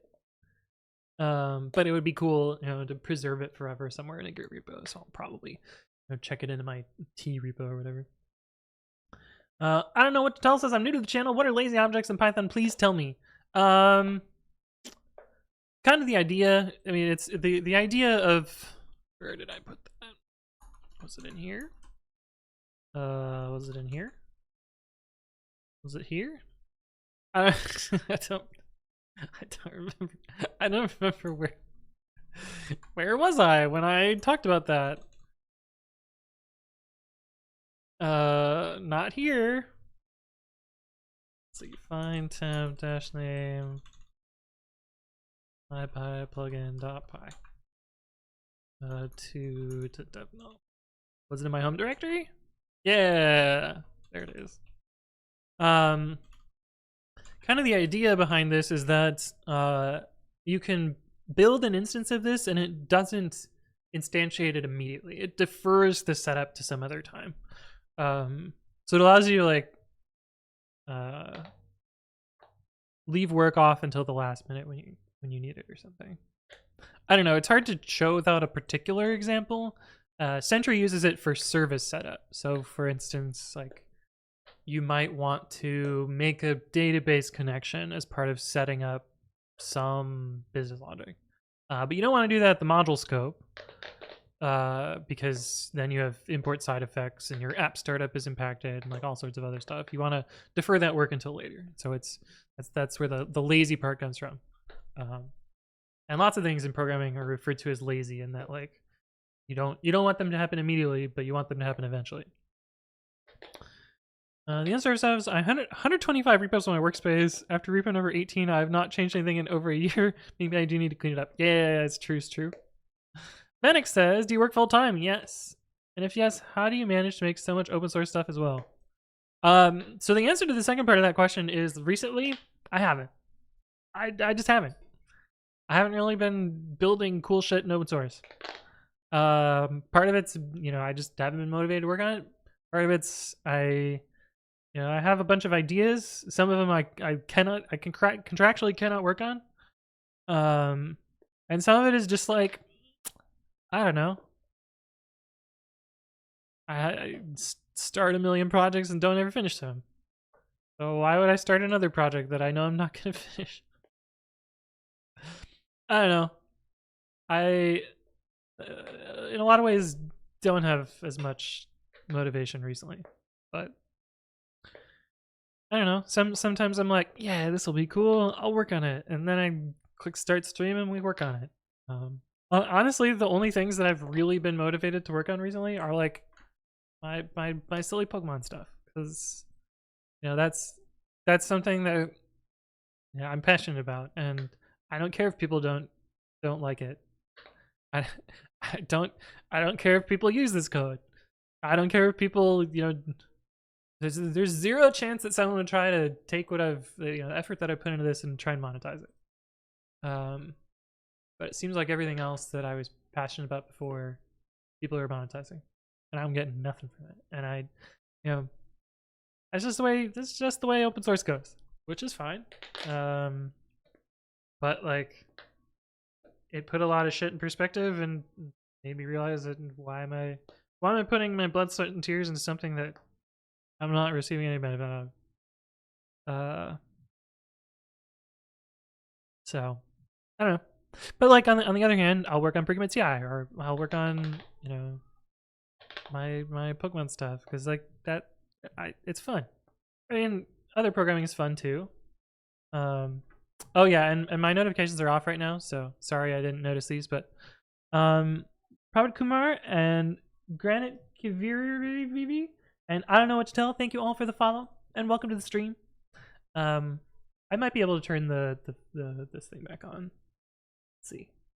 Let's see if it's still dinging at us. It might be done now, and we might be able to go back to this. Let's see. Yeah. Hooray! Is that a challenge? Hopefully not. Turn it down here as well. And we had to get it on that screen too. But anyway, example domain. Yeah, that's my little hack to keep the token in there. NK Coder, thank you for the follow as well. Welcome, welcome. Mumi says, is that a challenge? I mean, God, good luck monetizing my stuff. Why do the bot things die? Let me show this. It's the like stream stats, Twitch stats website. What is that one fucking called? Not this one. Maybe it is that one. This one? Yeah, this one sounds about right. Sure. This isn't the one I was thinking of, but Social Blade is the one I was thinking of. We look at Anthony Writes Code. Yeah, true. Where is the fucking? Yeah, this is a pain in the ass. This is the one that I know how it works. Except we want Twitch. Twitch. Anthony Writes Code, and we look at. I don't know what that's about. we look at follower count, and it says I have 19,909 followers. But if we go to, we can just show you on the dashboard. If we go to here, that number is very different. It's because we got followed. And so I turned off all the dingy thingies so they stopped dinging, basically.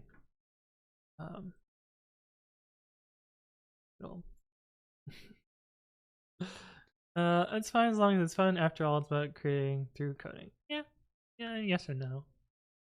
Like, you know, the dream is to build something that is self-sustaining and that I can be my own boss and, you know, sell cool software and cool services without having to work at 9 to 5. And I don't know, part of me wants open source to be a sustainable way to make a living, but every bit that I have seen of that is either someone getting exceedingly lucky and not even exceedingly lucky, but like tricking some VC firm into paying them a bunch of money for something there's no product, or, you know, getting lucky with building a support thing, or, you know, happening to maintain some extremely popular JavaScript library. Those are basically the only ways that I've seen open source be sustainable. And in all those cases, it's not the open source that's getting the payment. It's, you know, it's some ancillary thing. You know, you can be ramen sustainable on random people giving you $1 a month, but it's not really a living. You kind of need to do something else with it, or, you know, the way to make open source sustainable is to demonstrate your worth through building stuff and then getting a real fucking job. That's not, I wouldn't say that's, you know, making your living from open source, but I don't know. I don't think open source is in general sustainable, and so I'm in a lot of ways refocusing my efforts on things that I think are more fun to work on. So, and yes, in a lot of ways that's why I've been streaming less and shorter and on things that maybe aren't universally interesting, and I don't know. That's just the way things go. Oh, speaking of pre-mix, yeah, I forgot to fix that thing. The open source spirit is quite unique for the branch of computer science. Other branches of the industry never do work for nothing. I like the open source community, but there are downsides as well. Like, really talk to people who demand updates, so the pressure is very high. Yeah, that's the other thing, is like my tolerance for people being shitty in trackers is just through the floor. And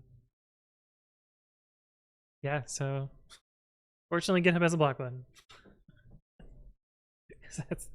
That's the easiest way out. But I don't know.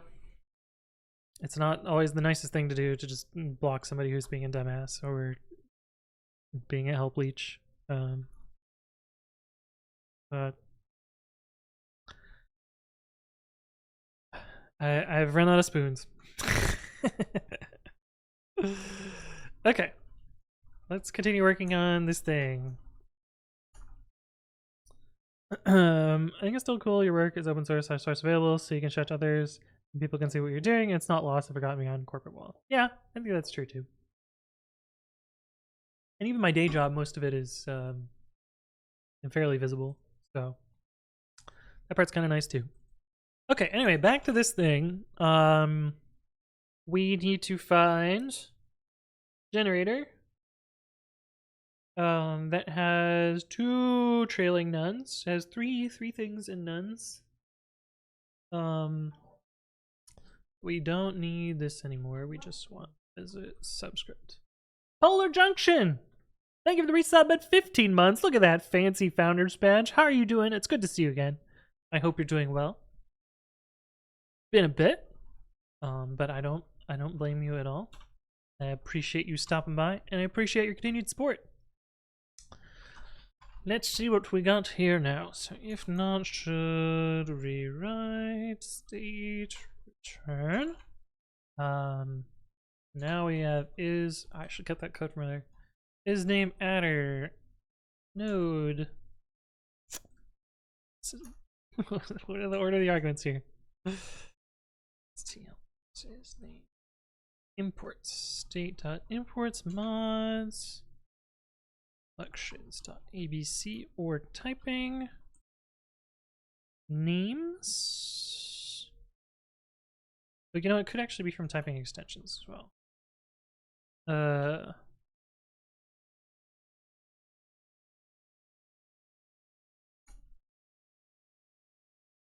And we're looking for a generator.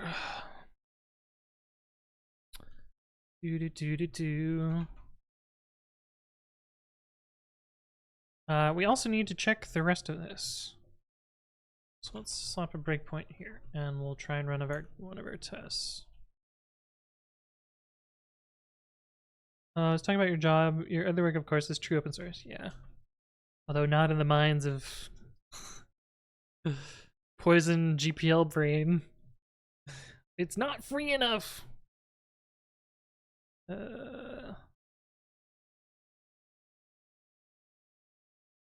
Future and this. State has no attribute imports. Well, what the fuck is it called then?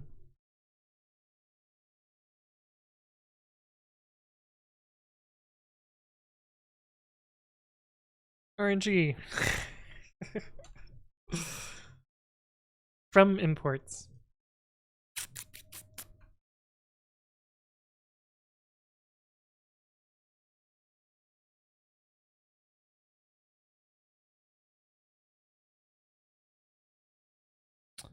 Well then, that didn't hit any of the breakpoints.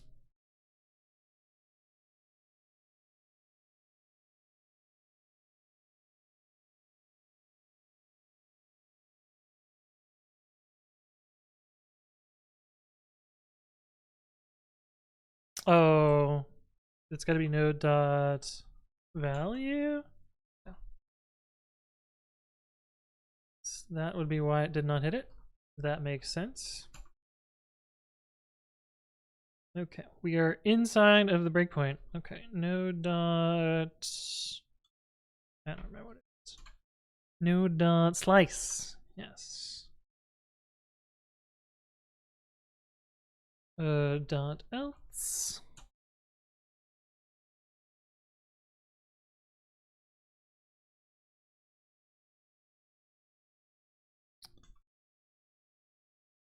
Okay, that should be pretty easy to do.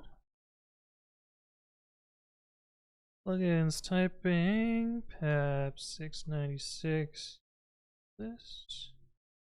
If this and is instance node.slice tuple and len node.slice.else is 3 and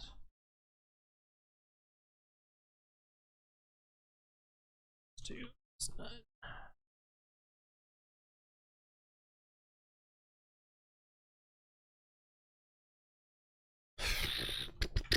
We'll make a little it's none.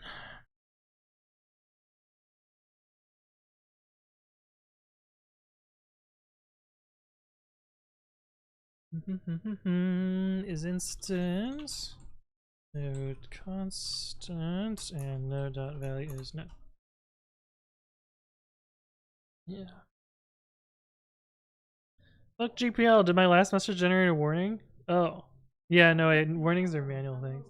Mr. Singh, thank you for the resub at 30 months. It's good to see you again. I hope you're doing well, and thank you for your continued support. I hope you're doing great. They showed the mod actions panel, now show the warnings. That's funny. Wouldn't something like VS Code be easier? No, I'm slower in VS Code. Typo and constant? Yeah, that would put up real quick. Thank you, thank you.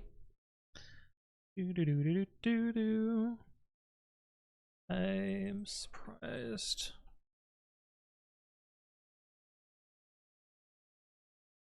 That I don't have something else like this.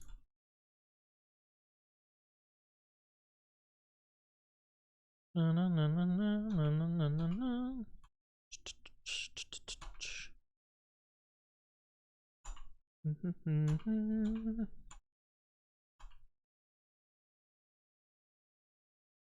Oh, that took a long time to set up my pie. What's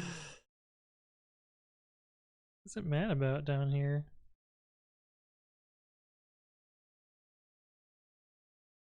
Oh.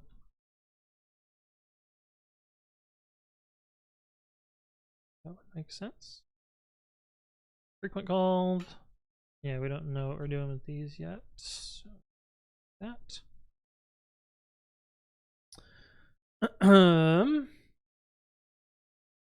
Typing for exceptions, yay or nay? The problem is there's so many exceptions that can always happen that you just can't really do anything about. Like a memory error can happen in literally any call.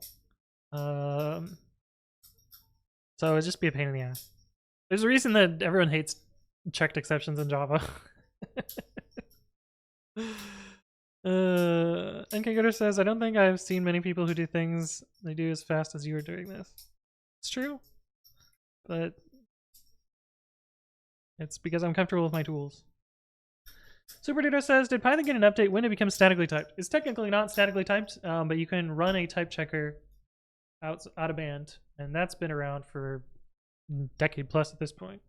But annotations have been first class since Python 3, but they really got good in like 3.6-ish. Yeah. Yield offset node and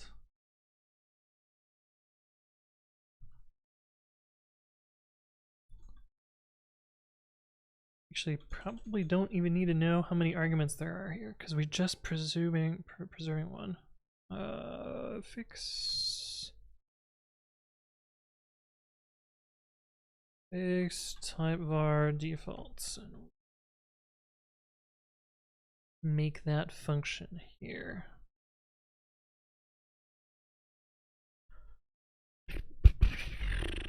Token func. I don't remember what token func is. I think it's I tokens or is it tokens I? I int tokens list token to none.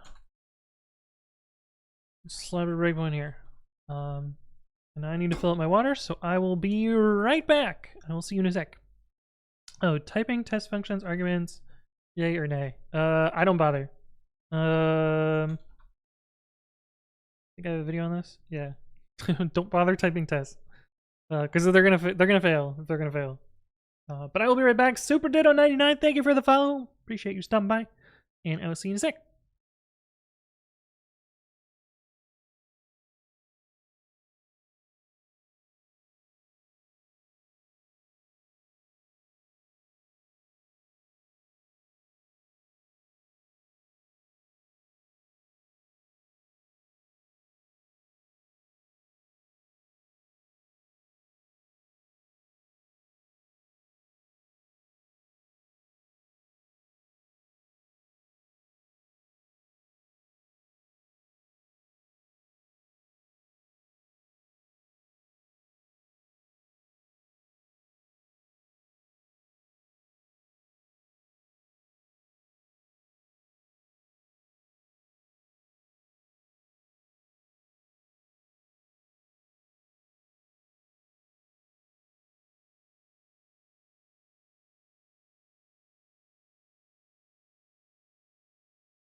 I'm back. Hello, hello. AK Coder says the colors are nice. That's the funny thing. What theme? They're actually the VS Code. It's a VS Code theme with a little bit of modification on the end. Oh, also I forgot to squack it here. Oops.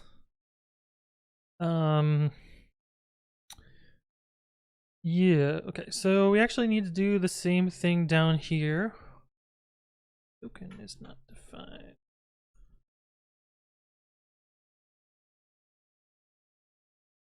EST2 offset.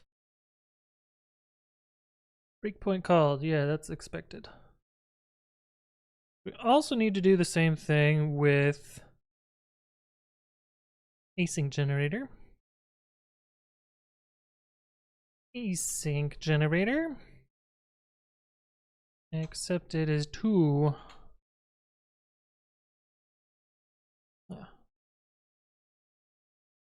Little bit of code duplication here, but that's probably fine. Alright, so let's run the test again. Not that one. PI, PP, double enumerate tokens. Yeah, okay, so we're looking at token 24, which is the generator call. Oh, I can look at the one for... What other plugin was that? 604?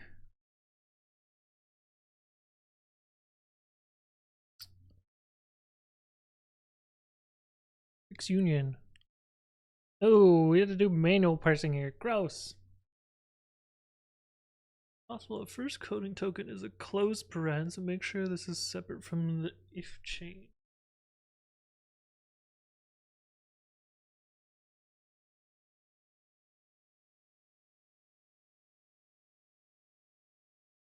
Coding depth equals -1.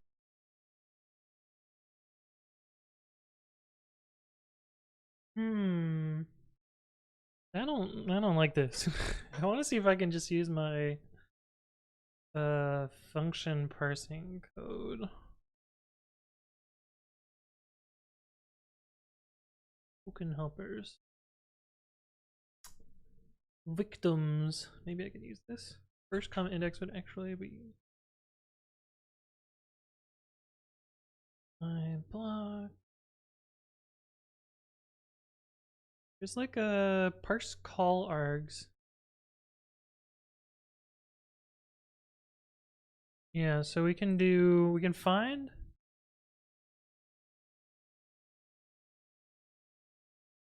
Yeah, I think we can actually just use this. So we need to find the open bracket.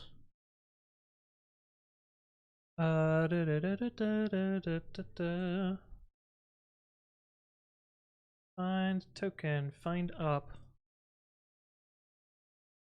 J equals find up tokens. Go whack it. And Gaming Live, thank you for the follow. Welcome, welcome. Hopefully you're doing well. Now, parse call. Not actually a call, but this tuple int args end, I think is the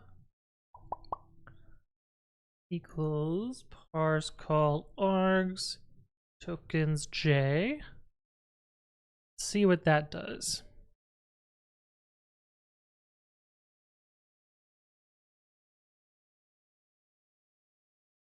If that works, this is gonna be super easy.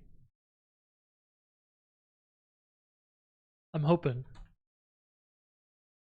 Helps.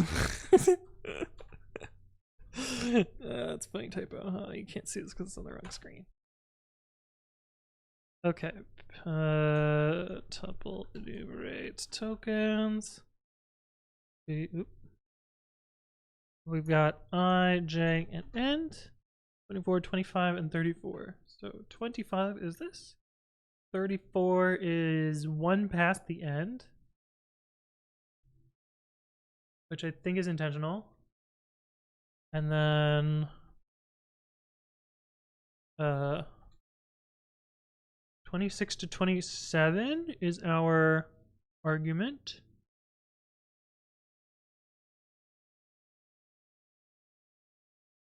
So if we do tokens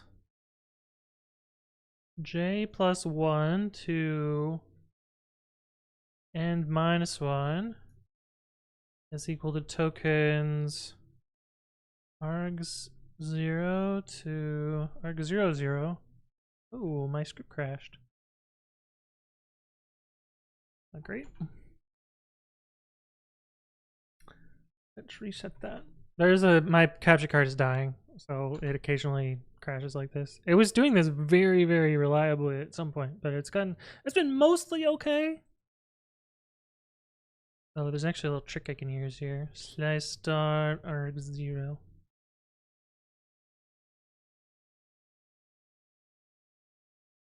That work? I don't know.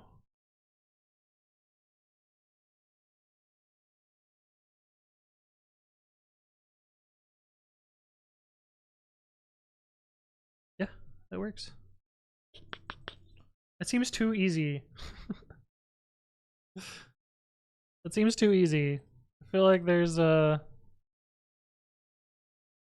something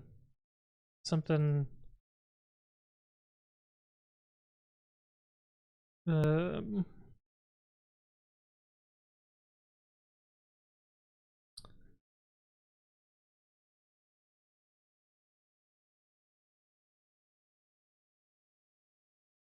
like a argster here somewhere. Yeah, argster.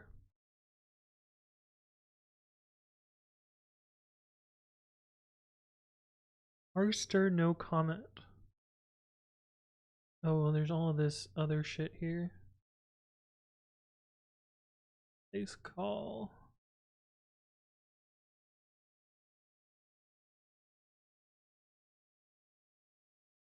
Delete argument. Oh, this is maybe what we want instead. Func args.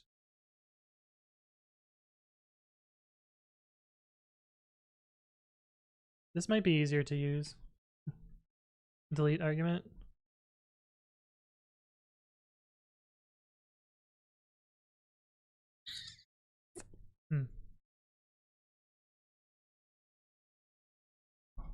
Intose Lulaped says, what are we doing? Oh, typeracer. So you're making a parser? No, I'm using a parser. We haven't done typeracer in so long. I don't even know if it still exists. It's been months. I don't looks sort of similar. It's a little bit different. I have to grab my password. Man, we haven't done a typeracer in forever. Forever. I don't. What, are we doing a normal mode? Do I love typeracer not enough to pay money for it? Holy shit! When was our last race? How do I even look? I'm a typist 3. Racing since 2020. Your last race results June 3rd of 20. Holy fuck! It's been almost. It's been over a year. No way. Oh, I feel bad. I feel bad that we haven't typeracered in so long. Holy shit, it's been over a year. Okay, anyway, we're gonna do normal mode. How do we do that? Play. I will be pasting this in chat, so make sure to click to join. Race create. Is this one? Yeah, this. Oh, and they never fixed the fucking slash there. Okay. Make sure to click join, otherwise you won't be in the race. You remember I have to do this, otherwise. Oh god, this is gonna be a mess. We'll do a couple because it's been a while. It's been a while. Waiting for the owner to start. Oh, that's me. Do I have to click this now? The fuck? Newfangled garbage. I missed the old version when it just auto started.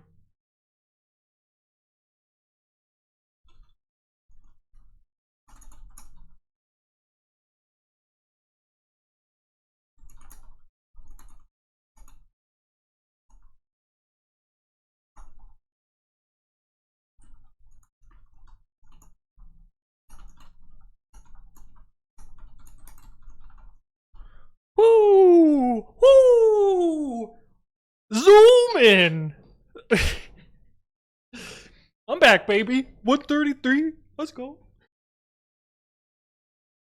I haven't fallen off. I think that's one of my fastest races of all time. Tobadelia says you're streaming via Windows. Yes. With shit postures and mistakes and everything. I feel like I was peaking at 180 there. 150 consistent. Whoo. Alright, we're gonna do another one. We'll do one more. There's no way I followed up with something similar to that. We'll be able to join a new race. Okay. Okay. Oh, you have to re-click? You have to rejoin? That's so shit. 117 had to take a test. I hit the CAPTCHA. This one has symbols in it. We're not going to do as well. Alright. Don't practice too much at first? What? That practice? What?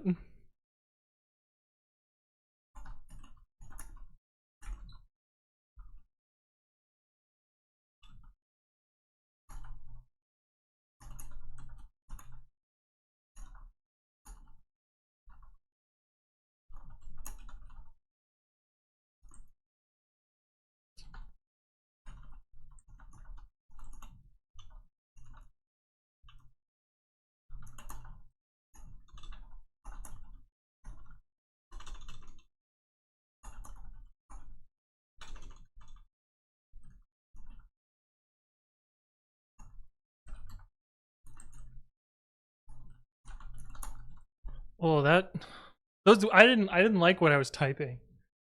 That's why I did so much work that time. It's just like demotivating type. That was rough. Yeah, I didn't like that text. We're gonna blame it on text. Anyway, thank you for the type racer redeem. Oh, it's been so long. That was fun. I missed that. It's good shit. Okay, so I seem to remember I have to delete arguments in reverse. So how do I do this? We're gonna make a terrible range len loop.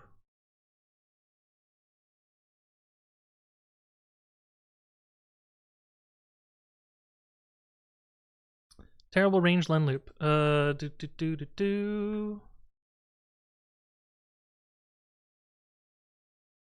Token helpers import delete arg. You type slower when you don't believe in type racers' lies. That's damn right. That's the easiest way to do this. Can you do reversed range?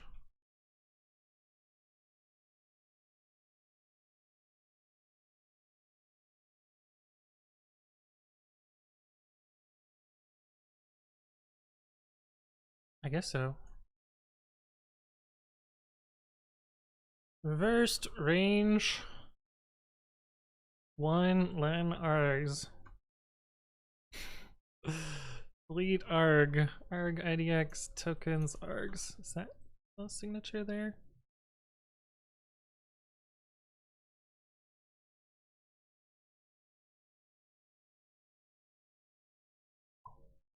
$117 is your top speed now? Nice. Actually, I wanted to see what mine was. Because it might have... we increased our number there. Best race 130 now. Okay, yeah, not that one. I want to say that 139 was in hard mode, too. How do I... Oh, no, it was in just normal mode. Huh. I like how my average is higher in hard mode, but that doesn't count all the failed runs. Chum says only 65, but it's tactile, so it's pretty good. Nice. Nice. Senpaz is also here. Hello, hello. Nice beetle avatar. Yeah, I got one of the legacy avatars. Got the OG. Invalid syntax. Yeah, I know. Rangeland, we're doing something wrong. Token delete argument.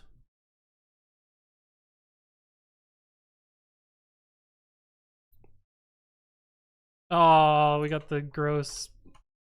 Wish they would fix that stupid bug. If you mismatch parentheses, here, like I'll show you. If you mismatch parentheses in here, say we got rid of this one, auto PEP 8 will put a space after the at here for whatever reason. It's really annoying, and then it won't undo it, which is worse. So yeah, I should somehow make this the problem somewhere, because no one should do this, but I don't think any linter is mad about it, so we'll have to fix that at some point. Or realistically, probably never.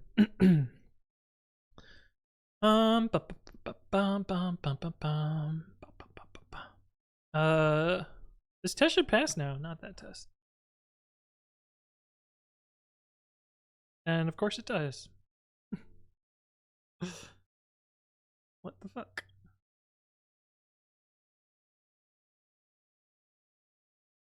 It deleted one of the arguments, so it did something.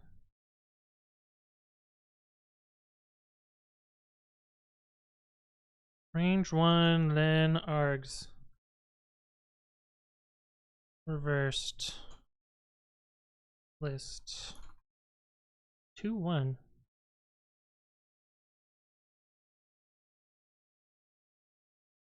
There's 3 arguments there. So what the fuck?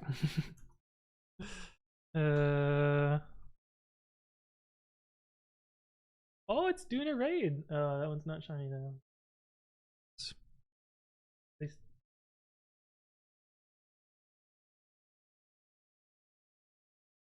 Yeah, that's not shiny. Damn.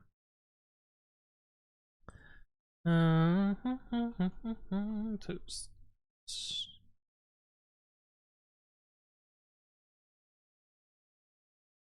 Oh. That's what it looks like now. Outdated version! Thank you for the resub. At 4 years! God damn. Good to see you again. I hope you're doing well. Appreciate you stopping by as always. Special case. The way reversed range works is range has a reversed double under reversed callback. So if you do range dot reversed on this, it will return a range iterator in the backwards direction. But yeah, it's special cased in that particular type. Okay, so where are we? So arg idx is 2, and so now it has deleted that. Okay. And now arg idx is 1. It's not that.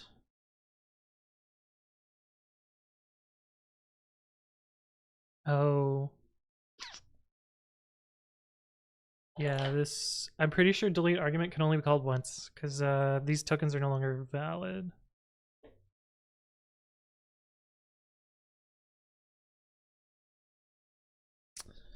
Yeah.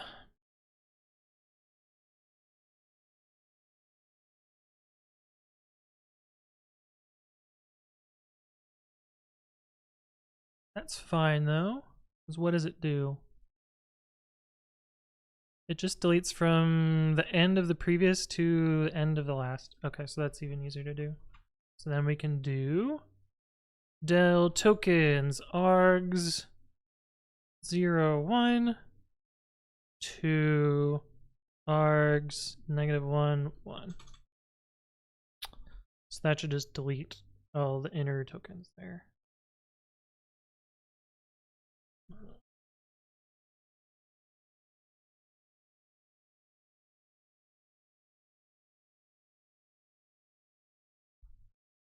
Now the test should pass. And of course it does. Fucking A. Why not?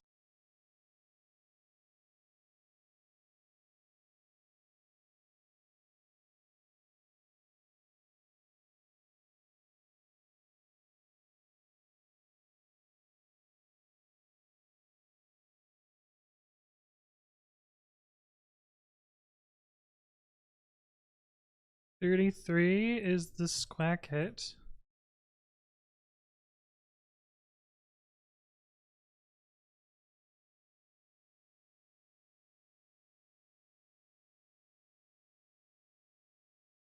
There should be 2 nuns in there. The hell?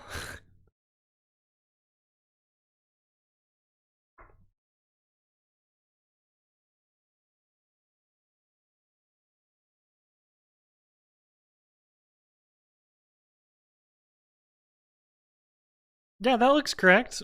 Is my test garbage? My test might be garbage.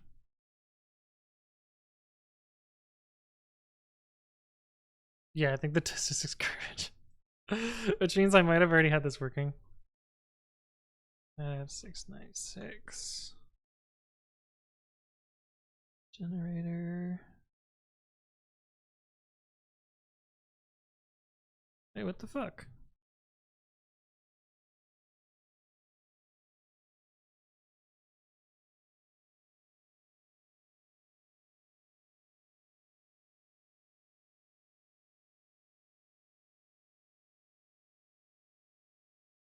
Oh, we're looking at the async. Well, they both failed. What?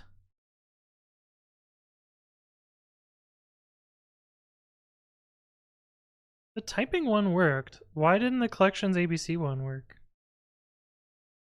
It like partially worked. We got one passed. All right, so let's put. Oh, are we not collecting those imports? We're not. Aha. That would be why. That would be why. Let's go. Oh, it fucking works. Woo! Nice. That was easy.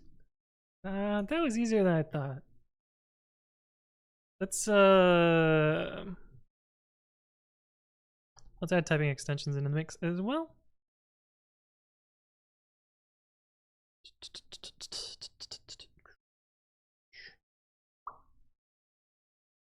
I don't know what it's gonna do for this.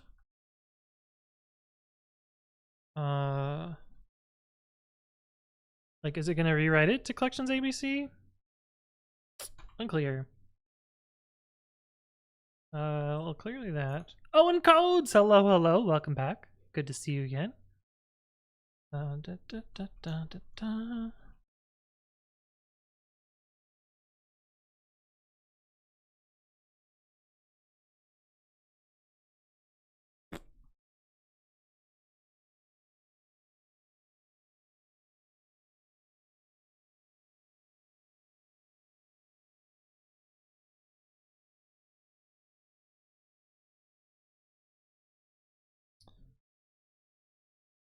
Okay, so it leaves typing extensions there. It's probably.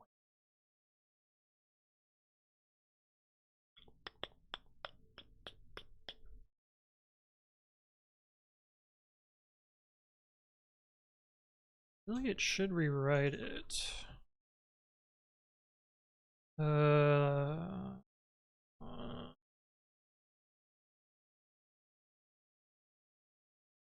Sections ABC. Oh, you know what? And guess. I had to guess it's not until 3:13. You too, bud? How you been? Oh, it's going. You know me. Should have looked at this batch. This should have probably has generator.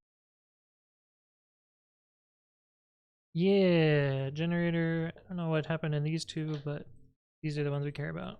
Okay, so it'll eventually get rewritten.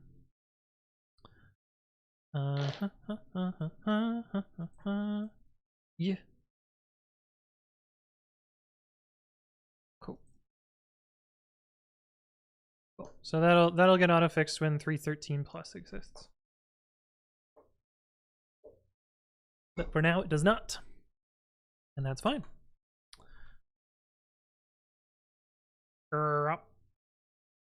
Sweet. Make sure we covered everything.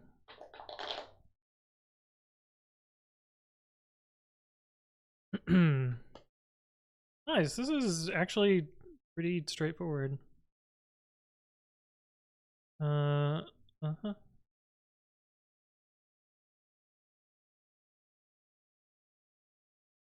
Cool.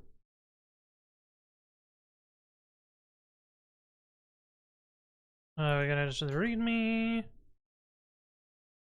PEP. What other PEPs we got in here? PEP 585 604. We got PEP 696. PEP 696. Typing. Default typevars. Typevar defaults.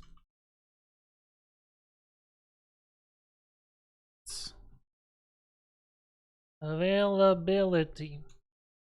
File imports from future. Import annotations. Unless keep runtime typing as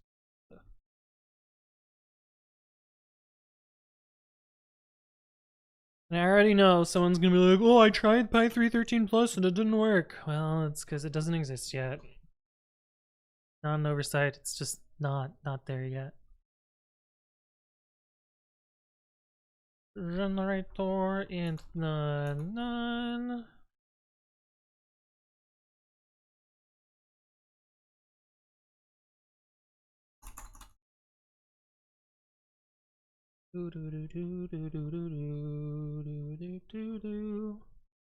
And we can do async generator as well.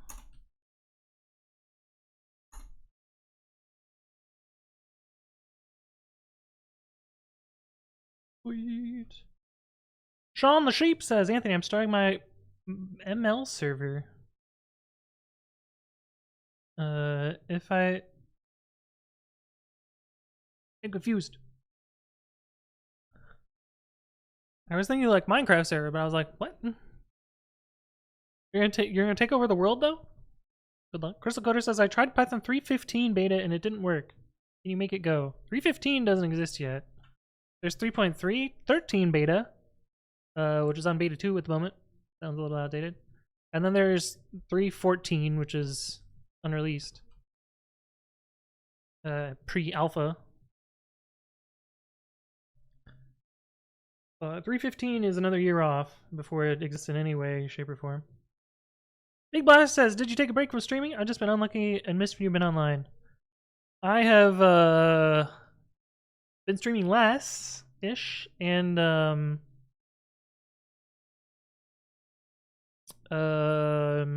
mostly only on Saturdays, so yeah, it's a little bit of column A, a little bit of column B. Are you into machine learning? No, although I did do a little bit of it for my Pokemon stuff and then threw it away because I actually found the shiny without machine learning. But I still haven't found this one. Sometime I will get it. Yet. Okay. What was my quit message? I didn't have one. Rewrite typevar defaults for generator. Sync generator. You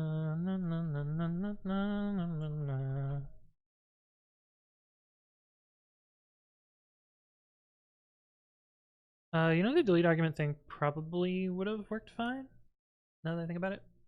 But this is just simpler. This is just simpler. I miss your streams because on Saturdays I party. Hey, there you go. Way better than watching a stream. Crystal Coder says, so that's a no. I mean, I could make 3.15 work. If you really want it to do.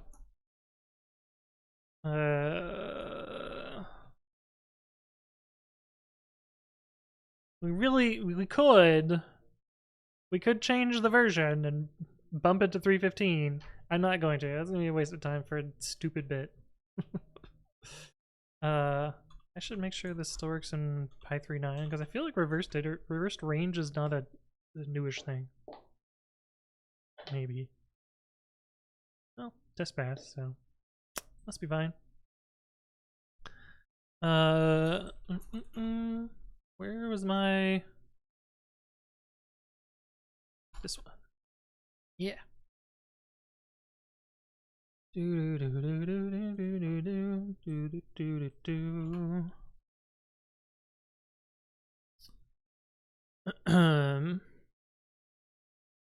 Once my Pi 1.11 lands, this cool. Make sure the test pass. But I think that's basically gonna wrap this up.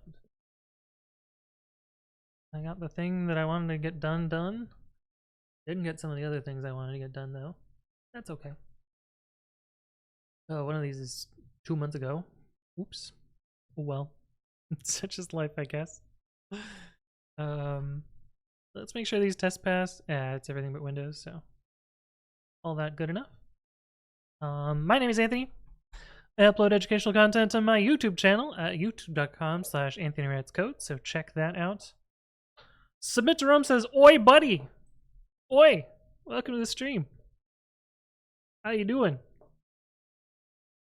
Yeah, go subscribe there. If you miss any part of the stream, they will show up on the second channel, at anthonywritescode-vods. Go subscribe there too. And this is where the stream VODs go, if I remember to upload them. Sometimes I forget. And join the Discord. That's where I announce my streams. So come hang out with us. But yeah, that's gonna wrap us up for today. Let's go find someone to raid.